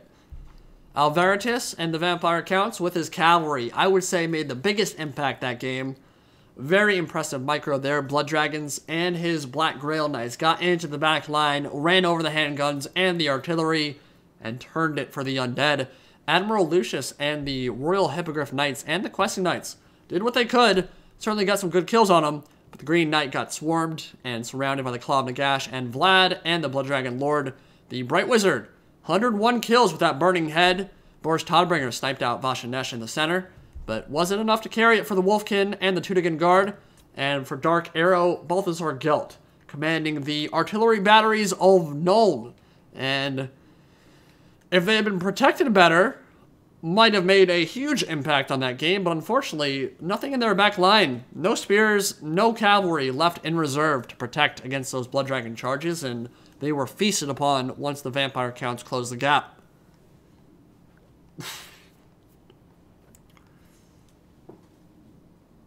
That was a good one, though. Very fun indeed. Alright, yeah. We're gonna get some new people in, and then if no one else comes, then we can bring you guys back. But for now, let's let other people play. So if you guys could bounce on out of here and let some new ones join, that'd be great. And chat, what do you guys want to see next? Are you guys feeling some more Subcommanders? Is there something else you'd rather watch? Let me know. Sorry, I usually get allergies at this time of the year, so get a little nasally, unfortunately. It'll be Gucci. We got any cat. What's up, my guy? Thank you so much for the support and all the donations so far. You guys are making my birthday awesome. I'm having a great time. Hope you guys are as well. Maybe do 1 or 2 more games depending on how my throat holds up, but so far voice is okay. It's gonna hurt tomorrow. Gonna be a little bit shredded. Dude, I don't understand how people in like heavy metal bands do those super like guttural screams. I don't know how it's done. I mean, I know you can train your voice to do it to an extent, but holy crap, like just talking rips my throat up when I've been doing it for 3 hours in a row. Can't imagine what it's like to do a full concert set where you're just screaming into the mic. Brutality, my guy. War of the Beard. You know what? I'm liking that idea. Come on back in, guys. Whoever wants to play War of the Beard, get up in here right now. We might not do Subcommanders. We might just do 3 dwarfs versus 3 high elves. That might be fun.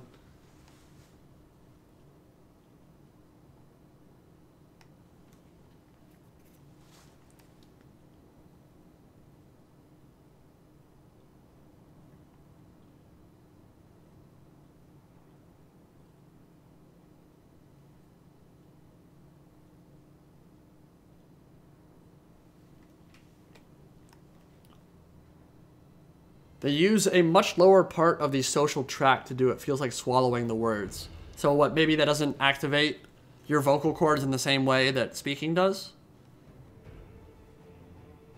I could see that. Think there's a chance we'll see any more legendary lords for the Wood Elves? Yes, I don't see why not. I think there's a very good chance that CA will want to go back and revisit old world races. I mean, they already have. But, like, adding more content for them, like, just seems logical. Wood Elves have 2 legendary lords, and they've said themselves they want to rework Amber. I don't see why they wouldn't do more content for them. Now, the question always remains, DLC for DLC, is it good, is it bad, whatever. At the end of the day, CA is a business. They want to make money, right? If people want to buy DLC for DLC, they'll buy it, and CA will make it. So, like, do I think that there's a possibility of that happening? Yeah. Well, does that mean it will? I don't know. Not necessarily. But I don't see why they wouldn't want to. Well, I do see why, because they think that some people might get pissed off about it, which they're probably right. But one of those things where if you want the entirety of the Warhammer Fantasy Universe in the game, you're going to have to pay. Like, it can't all be free, right? It's obviously already a very expensive trilogy. And some people simply can't afford it. And I can understand their frustration when more and more content gets added. And honestly, some of it is power creepy. But, I mean, for the hardcore fans, like, we just want more stuff. Want more free LC, we want more DLC. Like, I think there's a good chance that they're going to revisit Wood Elves at some point. Beastmen, all that stuff. And maybe we'll get those missing units and those lords that we'd like to see. Give me Nystra and Arahan. Give me some Sisters of Twilight. Give me some Ariel. Give me some... don't give me... Don't give me Scarlock, and don't give me Erloth. I don't need Erloth in my life. Most generic dude in Warhammer history. I don't know why he was the face of the end times. Erloth is literally why Age of Sigmar is a thing. Blame him. It was actually Lilith's fault, but he was her chosen champion. Factions. Dwarves versus High Elves. Do it.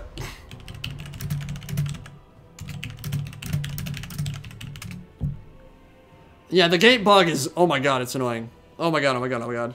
I can't believe it's still a thing. Well, I can, but it's, yeah, you're right.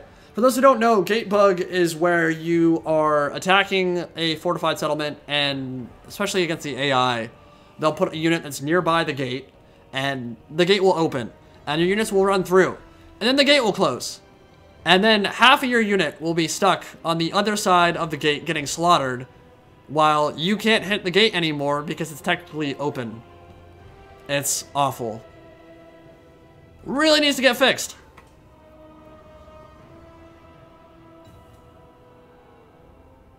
Dude, Tyrion is way cooler and more interesting than Erloth. Sorry. Tyrion's got a darkness within him. He draws the Widowmaker, for God's sakes. He's way more badass.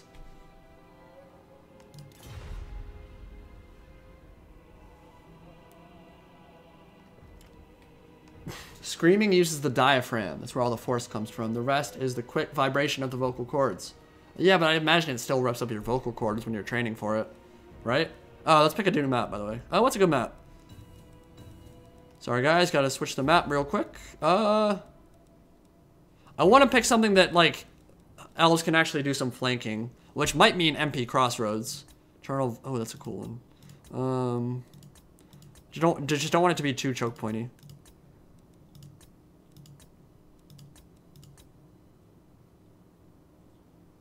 You know what? That should work. Let's do that. Brion it is. The War of the Beard, the War of Vengeance, High Elves and Dwarfs. One of the bitterest rivalries in all of Warhammer Fantasy.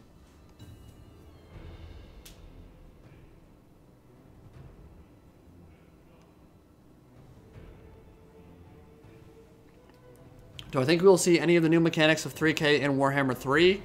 Good question. Probably not too many of them, to be completely honest. So, one of the things the design philosophy CA kind of follows, I think, is that, like, when you're designing a game like 3K, where there's only one race, right? It's Chinese men, essentially. Chinese women, too, but Chinese humans. There's one race. There's going to be a little bit of differentiation here and there between factions. Like, Gongsun Zan has his white cavalry and... like a couple unique units here and there, but Shogun 2, Three Kingdoms, all those kind of follow the same logic in that it's a pretty homogeneous factions throughout. To make that enticing and exciting, you've got to really up your game in other areas. Shogun 2 had a gorgeous visual palette, had a really good campaign gameplay, new mechanics there. They fleshed out the campaign gameplay really well while keeping it simple and relatively straightforward too. 3K is going to ratchet that up to the next level. Working really hard on diplomacy, working really hard on espionage and the spy system and all that. Lots of new mechanics there. And there have to be, because the battles themselves just aren't going to live up to Warhammer or even Shogun 2, I think. I think that there's an element of the battles that they just don't have the unit variety, they don't have that visual impact that other games will have. So the campaign gameplay has to make up for it. For Warhammer, they've got the unit variety, they've got the amazing faction selections and the crazy over-the-top units and visual aspect to it. I don't think they need, and it's going to sound like blasphemy, I don't think they need to work as hard at fleshing out the campaign side of things because they're already putting so much time, effort, and energy into the battles themselves. Now, yes, we all want campaign gameplay to be as complex as possible. We want it to be as good as possible. We want those new mechanics to make their way in. But ultimately, they do have a budget. There is an element where they can't add every new mechanic 3K does. I think there might be a few things, but we're never going to see 3K level diplomacy in a Warhammer game. It'll never happen. Because battles are the focus. The conquering of nation states is the focus. In 3K, where relationships and those kind of dynamics are really important, yeah, that's where they're going to put more of their emphasis on, because they've got a budget and they've got an idea and they're going to work on it. Alright, what's happening? Can you guys ready up?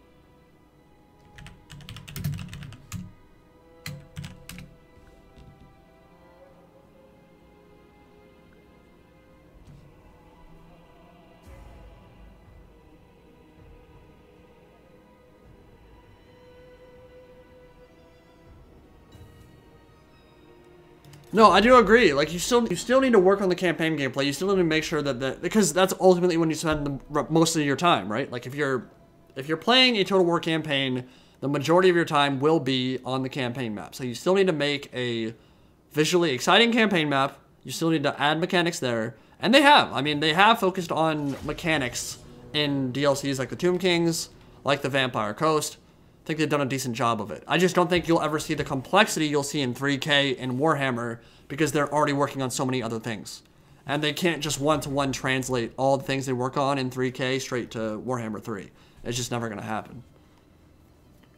Doesn't mean we can't ask for it. Doesn't mean we wouldn't like it. But I do think that 3K is going to be great on the campaign side of things. And I think that it will be one of the best campaigns they've ever done.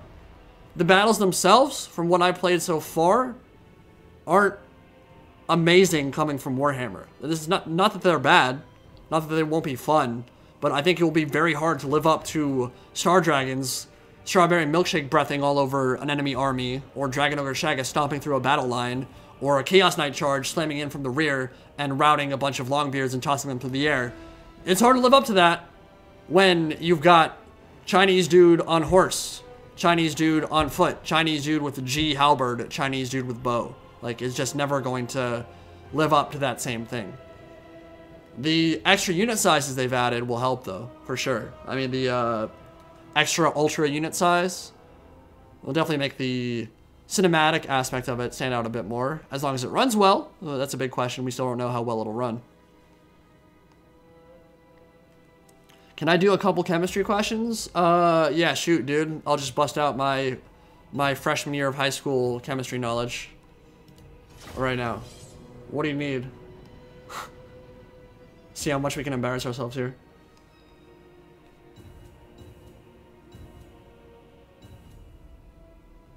Lucius, ready up. Scribe Untitled, ready up, please. My lord. Do I think we will ever see a Lord of the Rings Total War? No. I'm going to be honest, I don't think we will. I think that the Tolkien estate is a... I mean, maybe a long time. I did not pick this map, dude.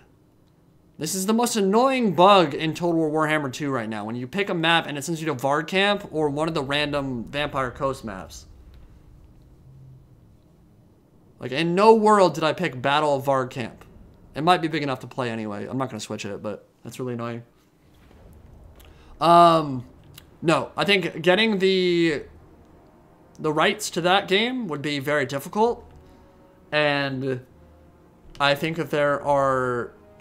I mean, it'd be awesome, right? Like, everyone wants to recreate Battle of Pelennor Fields. Everyone wants to see Mumakil and the Ride of the Rohirrim and Aragorn. First age, second age, third age, whatever. Like, there's a lot of cool stuff you could do. At the end of the day, I honestly think Warhammer is a better setting for a Total War game. It just is. Like, it's got what Lord of the Rings has, but it notches it up to 11. And it has more variety. It has more unit selection. I think there's a level of nostalgia that Lord of the Rings would offer that Warhammer never could, because people grew up with those movies, and the OST for it is just godlike in every facet. But I don't know. I don't think CA will ever pursue a Lord of the Rings Total War. Not that it wouldn't be good. I mean, I'd love to see Uruk-hai Berserkers and mountain trolls and they have a cave troll. We'd all love to see it. But I do think that Warhammer is a better setting because you can make a trilogy out of it way easier. 40K on the other hand, god damn, give me a 40K game, please. I already talked about it, but like, why not? Like the entire, it's all been set up. Like, literally two of the races from 40K are already in the game. Their models could be translated like 1-to-1. Greenskins and demons. Well, I guess demons once Warhammer 3 is out, but... Now, obviously, 1.5 million things would have to be overcome, and I'm not sure CA will ever want to do a 40K game because it's so far out of their normal realm, but so much of the skeleton that would be needed for that game has already been built. And the way Just the way this trilogy has been set up for Warhammer Fantasy, that exact same kind of format works perfectly for 40k too. Seriously, imagine an entire trilogy of 40k games. Holy balls. So sick. They might not ever do it. I want them to. Really bad. Really, really bad. But they might not ever do it.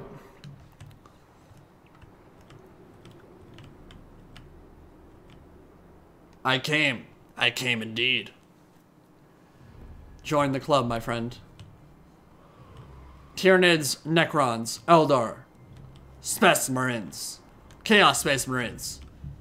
Your face is my shield. All of it together.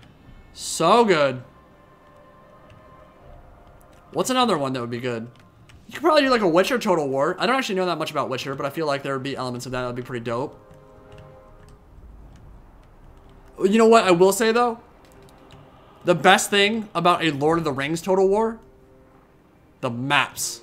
Imagine recreating Pelennor Fields outside of Minas Tirith. Imagine a siege of Minas Tirith. Imagine a siege of Helm's Deep. With updated graphics.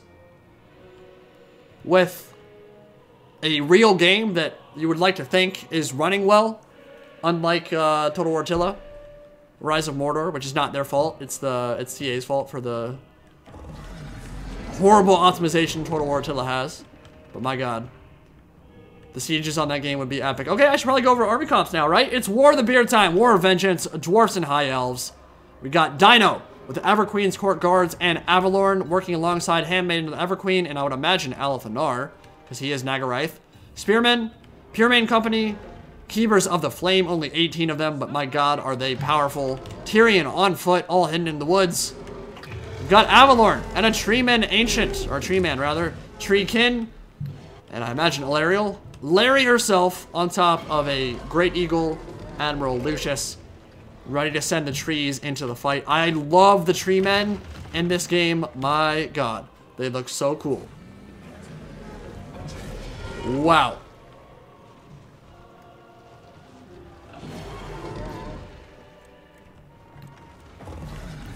And then we got Spearmen in the front ranks for the dwarfs. Rangers. Hackenhoff Stonebeard. It's a ghostly man for Clan Angrund. Dwarf warriors, a bunch of slayers with Ungrim Iron Fist. What are those? Some sneakers in the back. I like it. Dwarfs, the Senate with Morganlew's Ironbreakers, Peakgate Guard, Longbeards. And yeah, like a slayer, literally an entire slayer army. Demon slayers and giant slayers in there too. Flame cannons opening up. You know what's gonna hurt. You know it's gonna hurt bad. Oh, they missed. It's just red giblets everywhere. When they hit their mark, and they will, and their fire rate is incredible, they're gonna mulch this front line of Azor Spearmen so fast. But the Rangers are getting melted. Oh man, this is so brutal. Oh my god, flame cannons are like the coolest artillery pieces in Total War Warhammer.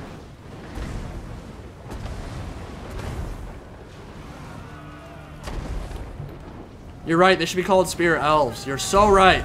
Oh my god, that hit! 66! They've lost half their elves before they've even made contact with the enemy. Slayers moving out wide.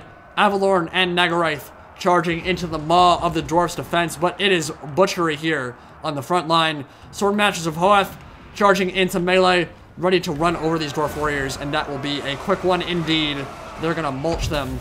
Sisters of Avalorn getting their shots in, trying to snipe out the organ guns and destroying a lot of that artillery. Big shots arcing in from the flank, and that might hurt a lot. Woo! Sending Swordmasters flying alongside a Master Rune of Wrath and Ruin, but the entire time, Tyrion and the High Elves sneaking through the trees. My buddy, you're going to need to move, Scribe Untitled. You're going to need to start this assault right now. You're in a very good position. We got to get that ass moving before your entire army has crumbled and routed.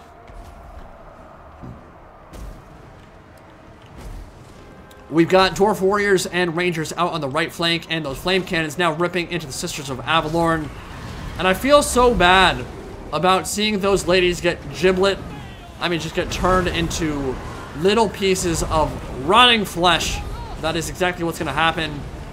Melted in the center. And those tree men need to push up and get into the rangers and get into the back line. Otherwise, all these archers will die to that flame cannon. It is already up to 48 kills. This one up to 54.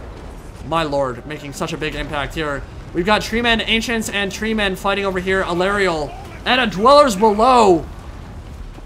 Angry tendrils ripping up from the earth and ripping through the dwarf warriors. Sword matches of Hoeth sandwiched between them and their own Azure spearmen.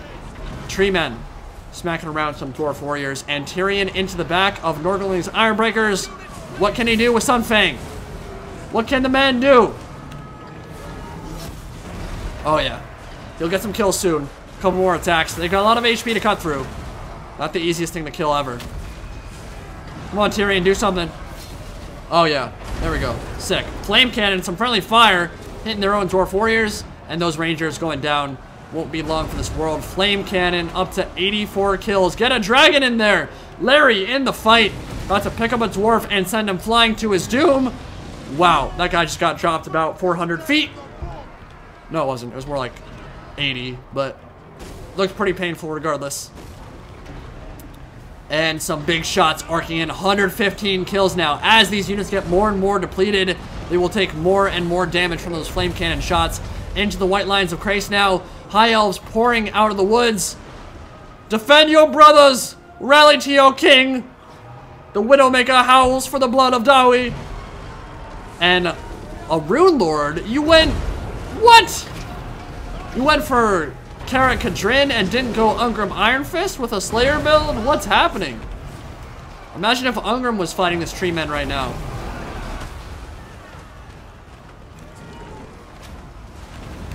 It's getting crazy up in here. More Moondragon breasts. Melting a blob. 125 kills now. But the Giant Slayers are in the thick of it.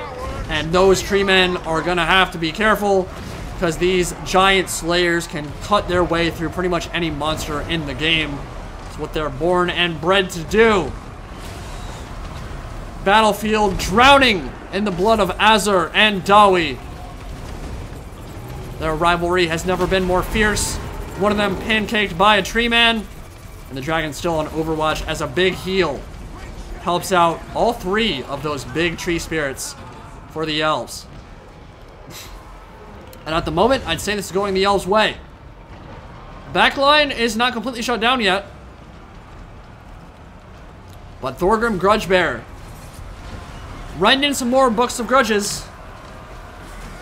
Writing in the Damaz Kron as the Treekin and a... What the hell was that? Oh, it was Alathanar with a moonbow of Lilith. Hitting Thorgrim. He's been sniping him out. And he's at 62 HP. He's going to go down.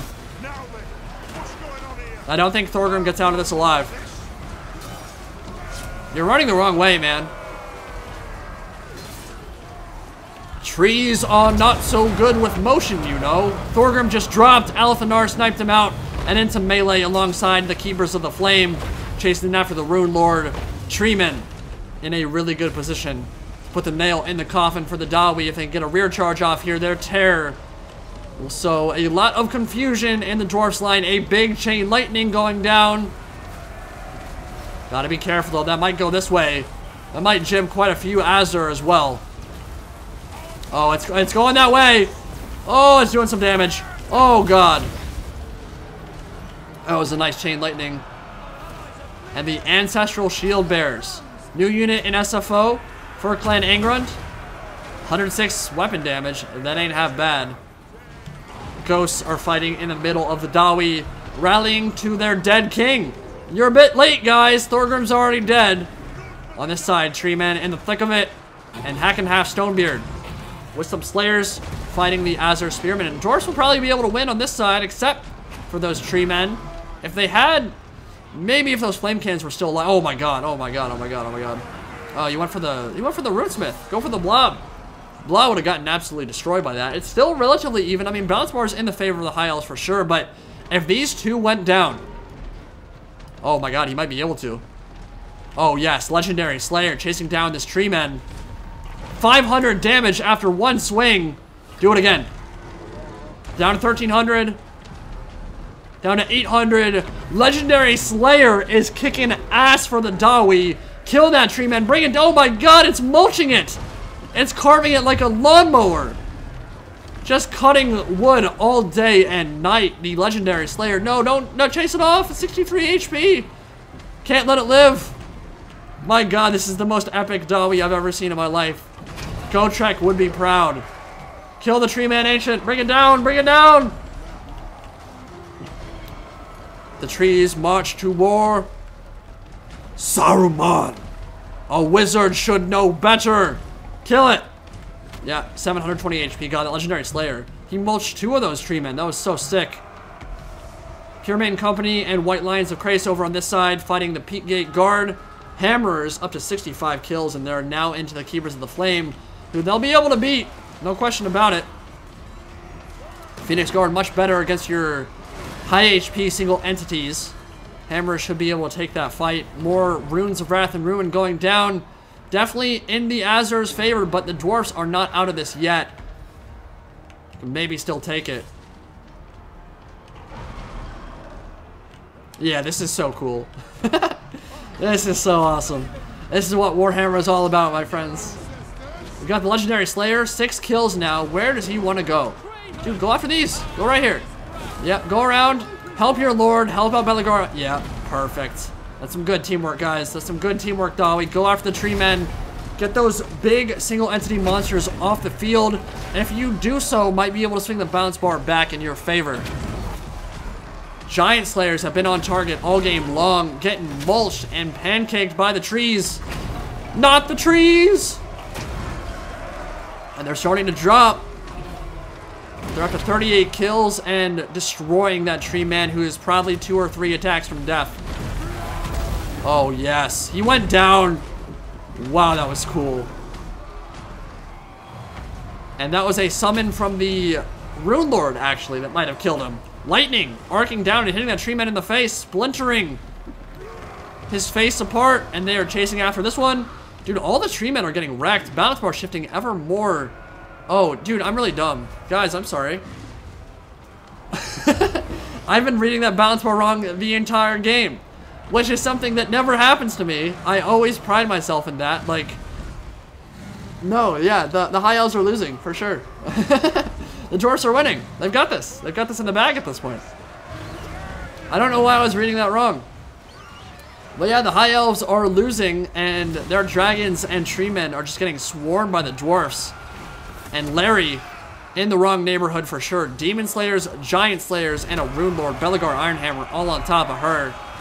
And the Great Eagle will go down. The Moon Dragon's routing, and that might be the game. Yep, that's balance bar route. That is an auto loss. Once the balance bar shifts that far, one more cast from the Norgrimling's Ironbreakers of their blasting charges into the Azure Spearmen. Dwarfs will take it. Yeah, I was reading it wrong. I don't know why, because I'm dumb, probably. Dwarfs take the field, and no more, well, lots more grudges for the Damaz Kron, but they won't have to put one for the High Elves winning, at least. Took the field. That's a big win. That was epic. A lot of single entity monsters for the High Elves there, and those tree men. They were used pretty well until they got the Giant Slayers and the Demon Slayers on top of them, and that Legendary Slayer chasing after really shifted that battle real quick. Yeah, Alathanar sniped out Thorgrim. He definitely did some cool sniping. Ancestral and King Lun Ironhammer. The Shield Bearers charging in. And these Shadow Walkers gotta get their heads chopped off. Oh god, poor dude's head. Ouch. I don't know how you get decapitated by a hammer, but, you know, whatever.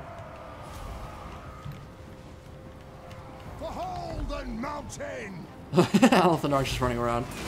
Shadow Blades. I've never seen that ability. Plus 25 melee attack, plus 25% vigor, and expert charge defense. Pretty cool. And the Shadow King will go to work. He's not going to be able to carry this game. Not by himself. Not by a long shot. Worst match ever. Someone wanted the High Elves to win. For sure.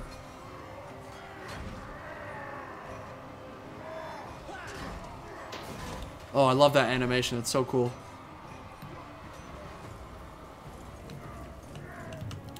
Well played, Dowie. Well played indeed. Faction wars, always fun. Alright, send in Larry. How has this not been an auto route? She's not unbreakable.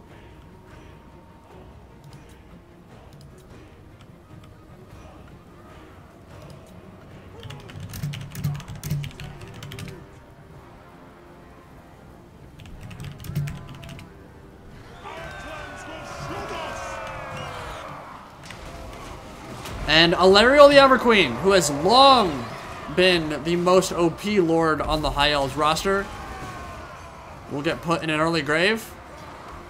And that will be your battle. And she is drenched in blood. My lord, that is not a good look for you, lady. Think she's dead now, guys. Also, might want to wear some shoes. It's pretty cold out. GG. Well done, Dowie. Well done, High Elves, but looks like the Dwarfs are going to take it.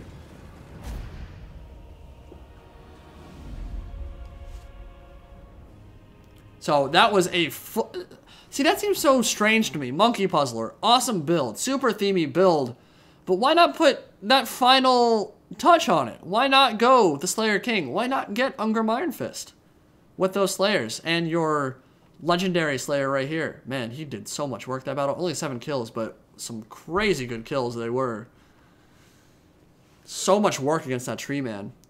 Yeah, Giant Slayers, and Demon Slayers. 70 kills for the Tzeentch. I am the Tzeentch. 169 on flame cannons. Thorgrim hasn't been very good for a while. Didn't do too good here. But he's more of a buff lord anyway. Not really the mainline close combat lord. Although he's certainly not bad in close quarters combat. Just didn't get a lot of kills. Guess he was probably fighting elites. And, yeah. I mean, those flame cannons. 169 is no joke. Belegar Ironhammer 22. Ancestral Heroes 29 and 18. Organ guns didn't do much. Admiral Lucius, Treemen, 42 kills. White Lions, 32 and 19. Scribe Untitled, 46 kills with his Tyrion, and Dino with 39 on Alathanar. And he went very ranged heavy, which you like to see. Remember that Alathanar has that AoE reload skill buff. I think it's plus 30 reload skill for everyone in AoE, maybe plus 20. But that's pretty substantial when you've got 3 Sisters of Avalorn. That is a big increase in DPS, and it gets buffed even further by that Handmaiden of the Ever Queen. So pretty cool build, just didn't work out this time. Yes, we're using SFO Grimhammer right now. 169 on the flame cannons.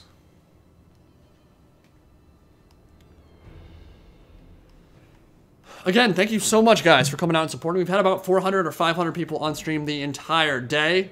Really enjoyable. I've had a good time. I think we'll do one more, and then we'll probably call it a day. What is the last thing you guys want to see? I think we're going to stick on SFO Grimhammer just because I don't want to change back at this point. Do you want to see a free-for-all? You want to see a 3v3, a 2v2, some kind of lore matchup? Let me know. Celebrating 100,000 subs and my 27th birthday. Aw, yeah. Yo, my dude.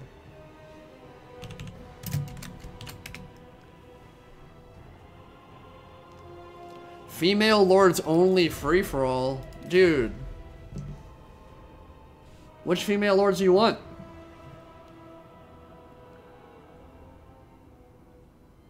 Seen a lot of free-for-alls. People want me to play.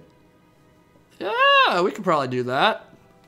You guys want me to play in one? One final one? Gunter the Kaiser, $5. Just woke up and saw you live. Now I regret going to sleep. Dog, it's all good. It'll be archived. You'll be able to watch it tomorrow or today. Later today. Whenever works for you, man. I'm not doing a 1v1. Screw that. Alright, free-for-all with me. I think we can do that. That sounds fun.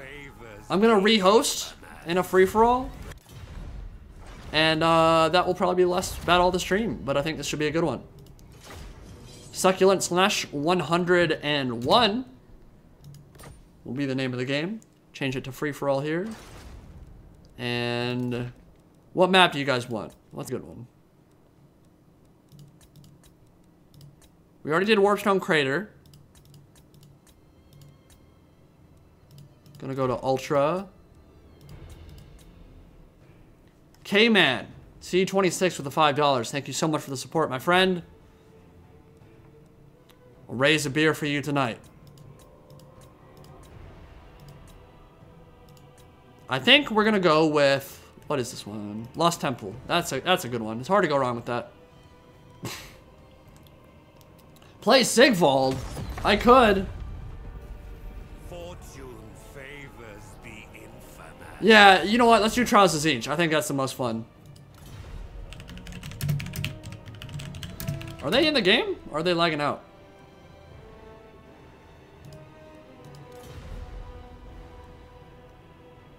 I'm gonna boot them. I think they're lagging out. I think they joined at the same time and it got awkward.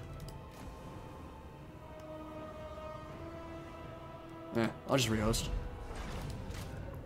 Try not to join all at the same time, guys. I know you all want to get in, but it freezes the game up sometimes when that happens. Succulent Slanesh, 69. Way, big dirty memes from your boy Dark Prince. And we're gonna do it one more time. And Lost Temple it is. What faction do you want me to play? If it's a Trials of Tzeentch free-for-all, what do you want me to play?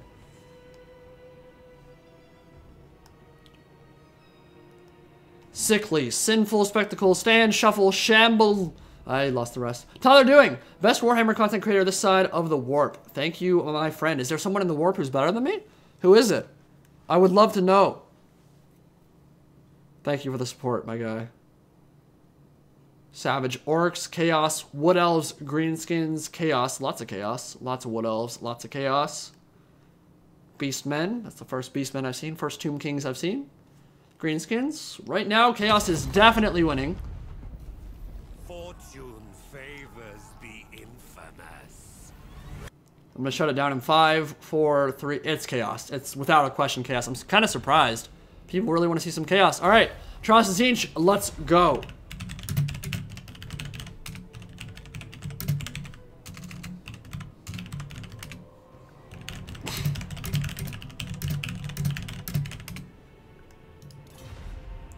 So, what do we have? We have a pretty sorceress-themed army, honestly.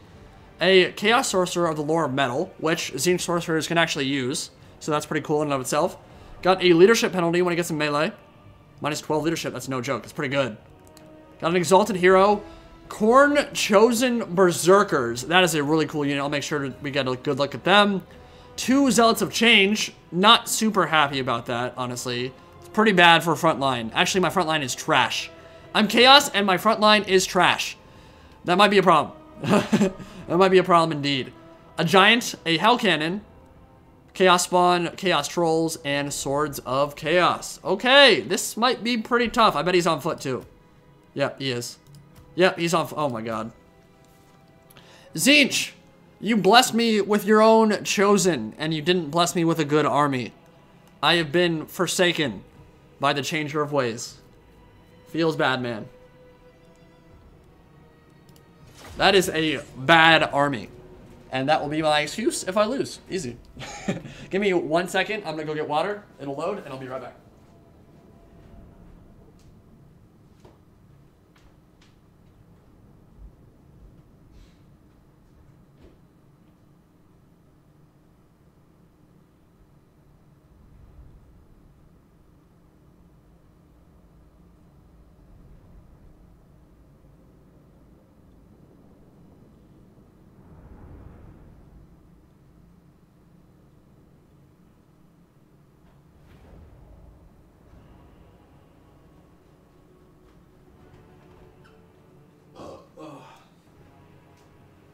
I have returned from my journey to the warp. I now have electrolytes because it's what plants crave. Oh my god, my army. It's so bad. Oh my god, oh my god, oh my god. I'm looking at it and it's so bad. What are my numbers? I have like 200 dudes on the field, maybe. Oh no. Oh no. How can I reach these keys? There's no way to win. Alright. So, Zealots of Change are a support unit. They are not a frontline unit. They have very low HP pools, but they do have casting. So they have two things. They have the Unholy Pact of the Changer, which regens allies. No, why would you ready up? Who does that? Ugh. Never instantly ready up. Please. Ever. Soul Leech of Tzeentch is direct damage and -5 melee defense, and then they can summon Chaos Bond, which is cool. Like, you wanna hurry, dude? Look at the core berserkers right here. They're awesome. They've got the berserker animations, 80 weapon strength, and super fast, and hit really hard. Pretty high bonus versus infantry too. Yeah, I don't know, guys. I don't know. This is gonna be pretty hard. Hell Cannon, let's have it on that side. And hope he doesn't have bolt throwers. And we'll just try to hold out and see what we can do. I'm just gonna make a big monstrous blob, basically, is what this is gonna be. Swords of Chaos. Hell Cannon, let's shoot, yeah, oh, shoot the hell out of them.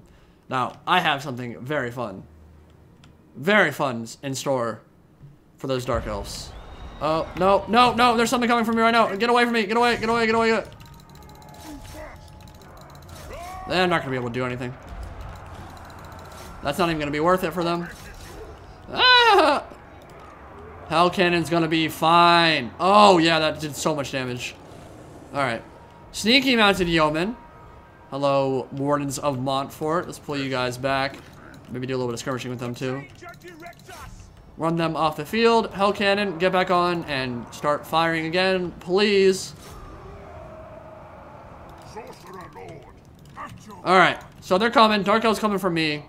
Bretonia might be, but yeah. I'm gonna get in close range with them. Get you guys in the same control group. I can't beat that Dark Elf army. Like, literally, I can't beat it.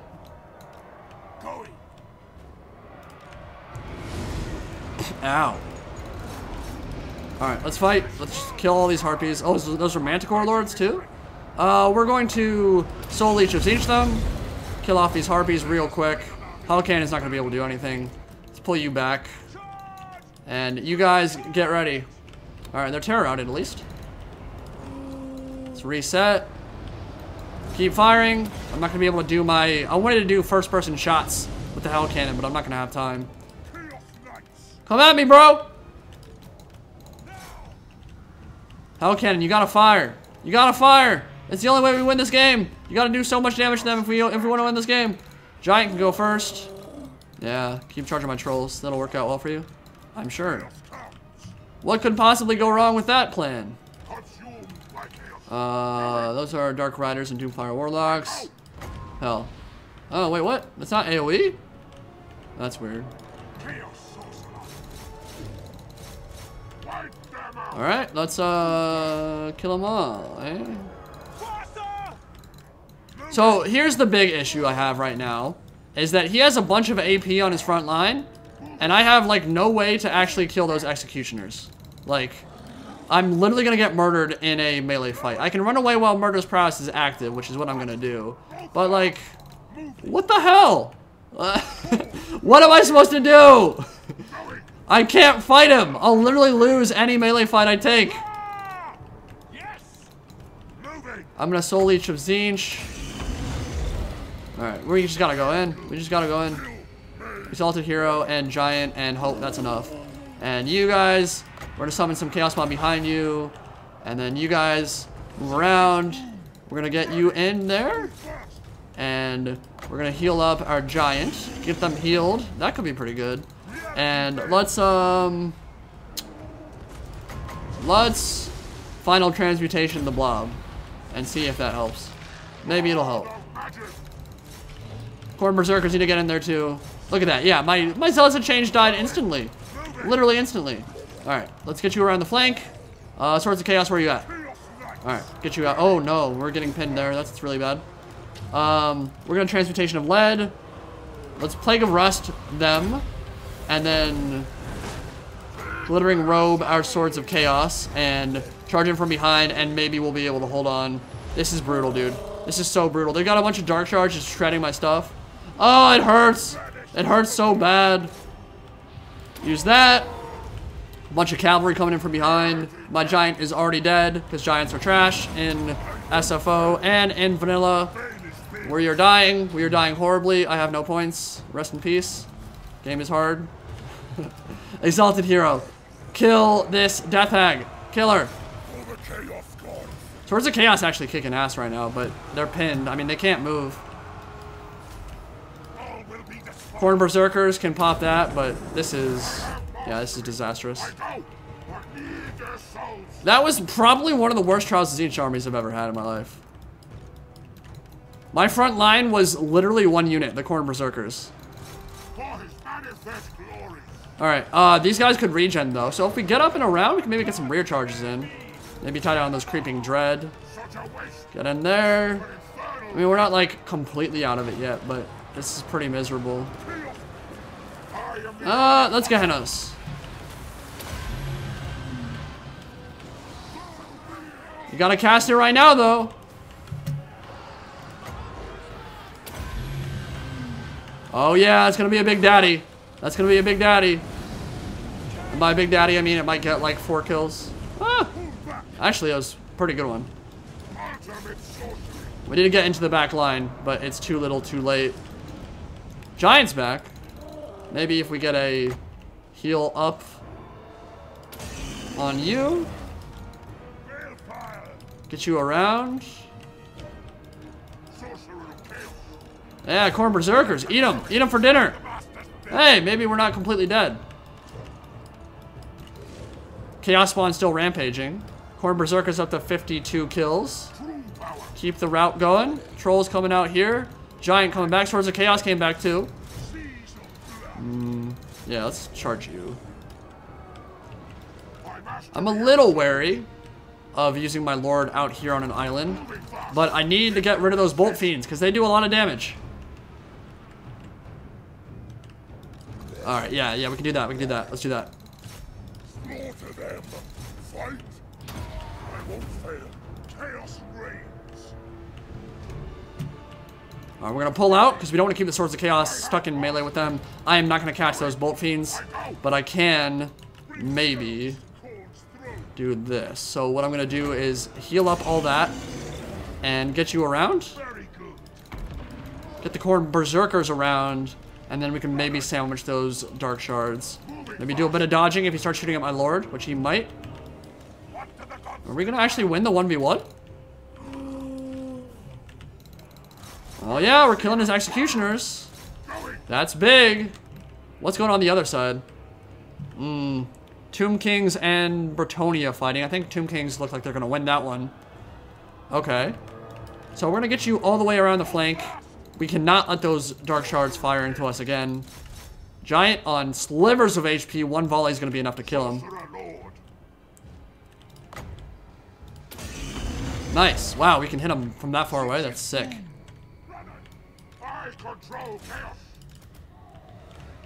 Alright, so we've got kind of like a leadership bastion going on here. We've got the Lord and the hero still alive. Is our cannon actually... Oh, I'm not going to say anything about that. I'll just... Shh. You guys can be together. You can be friends.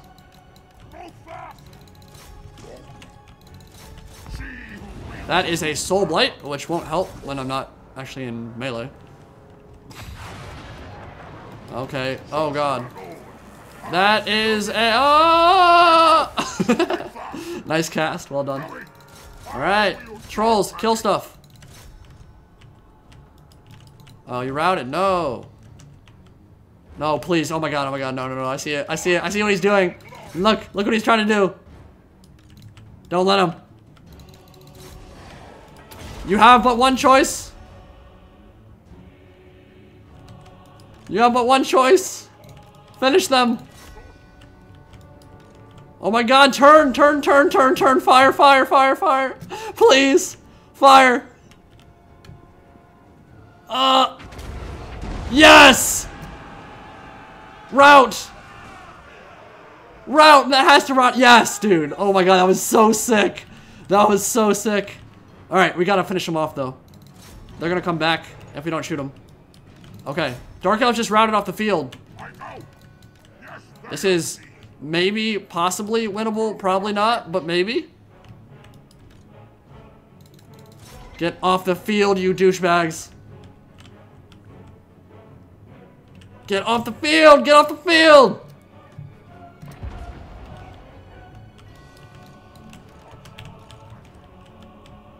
Oh, yeah. They routed again. Yeah, they're shattered. Yes, dude. So sick. That was clutch as hell. 2 Grail Guardians coming to get more points. I ain't having it. Dude, Trials of Tzeentch is so hilarious. This game mode is so much fun. Oh! Oh! Smacked him in the face! It says there are 2. Where's the other one? I only see 1.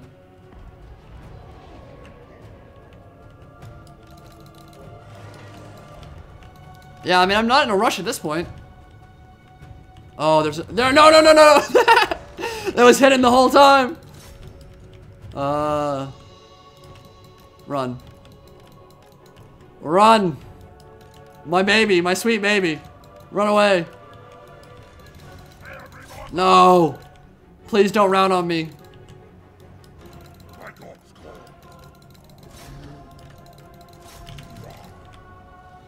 Oh, dodge the shots! Use your Neo Matrix skills, please!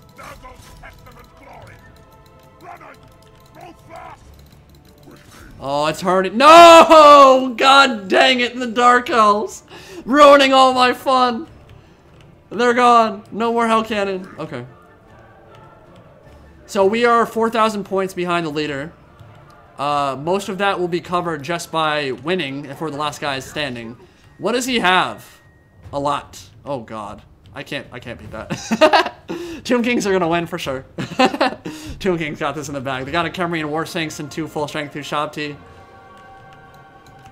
But we can make them pay. We can make them hurt. We can make them work for it. Oh, this game has been hilarious, dude. Alright, so Dark Riders are trying to shoot me, and I don't like that much. I don't really think there's much I can do about it either. Leave me alone!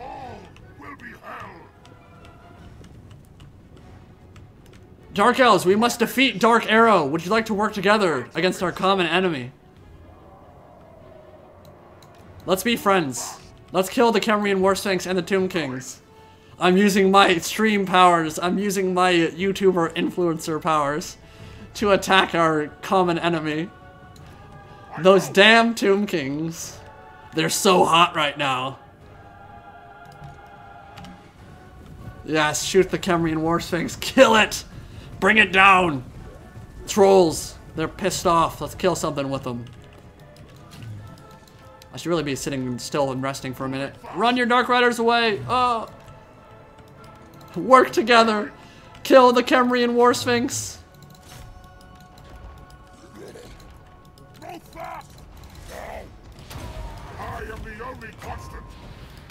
Final transmutation. I need it just gone off the field is what I need it. That's gonna hurt. And you... I don't want to send them into... I don't want to send them in there, but I have to. Mark of Cornet. Whatever. Maybe they'll be able to hold their own. Maybe. Alright. Chaos Lord. Probably Plague of Rust. The Ushabti. And let's see if we can just goon them out. What just happened? Freezed Vigor. Oh, and it makes them unbreakable. Interesting. Kill it! Oh, we are beating the crap out of those Ushabti, though. Yes, kill the Khemrian War Sphinx! Oh, my Chaos Trolls are getting absolutely pooped on, though. I didn't even kill the Necropolis Knights. They just routed. Ooh. Khemrian War Sphinx dead. Ushabti about to be dead. Okay, okay. Alright, we're almost there, boys. We're melting them. I mean, our Corner Berserkers are not having a fun time right now. They're fighting bonus versus infantry AP units, but...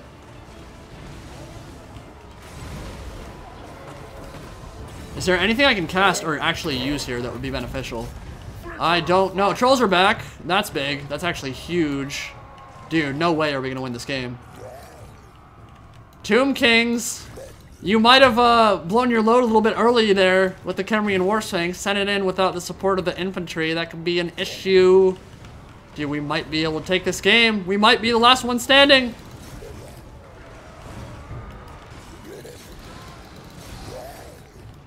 Oh, Necropolis Knights, they're routing. Oh my god, we might take it. We might take it. We're 4,000 points down, but we might take it. I don't know if we'll have enough points to actually take the lead. But you get a lot for being the last one standing, so we might just have it. Come on. There's not much left to micro at this point. Just gotta watch it and hope we can pull it out. The Shabti all crumbling now. Oh my god, this is insane. Everything. Oh my god, Curse of Jaff just hit everything.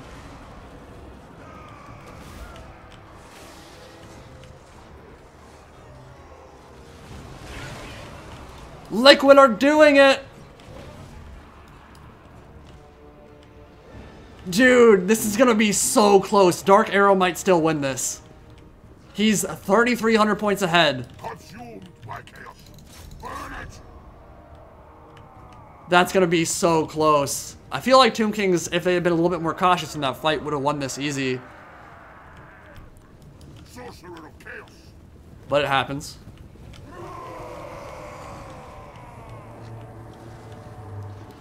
Dark Riders repeater crossbows. Come back here, Admiral Lucius. Boon of Tzeentch.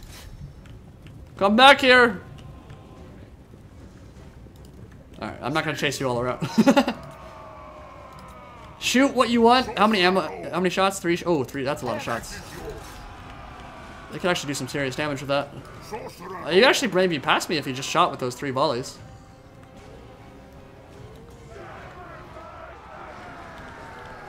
GG. Let's see who wins. I don't know who's gonna take it. I honestly don't. It might be Dark Arrow.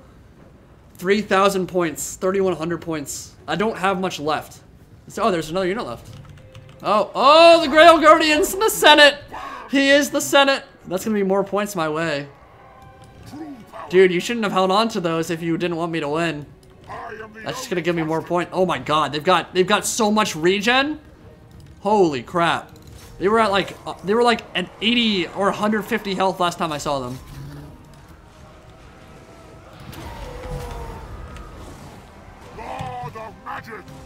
That is very chivalrous indeed.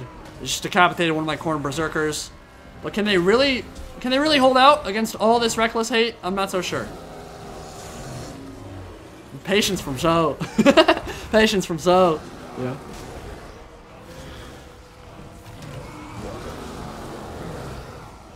Oh my god. What a game. Oh, it's not giving me points for some reason. Maybe because I'm not... What?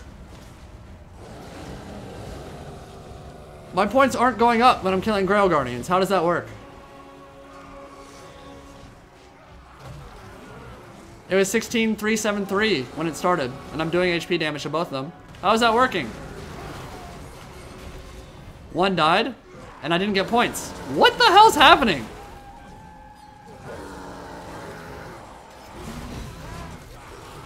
Die. Dude, they're so tanky. He's dead. Okay. Oh, I did it! We won! I took it at the end there. We won, boys. To be completely fair, Tomb Kings probably deserved that win. If only I hadn't used my influence to to turn the tides with the Dark Elves and make a makeshift alliance. But that's part of free-for-alls, right? See someone's in the lead and you work together to take them down. A very common thing. Oh my god. That was a hilarious game. I don't know why I didn't get any points for killing the Grail Guardians there. That's like a really expensive unit that just didn't give me any points whatsoever. Damn, that gave me so many points for winning. That was like 4,000.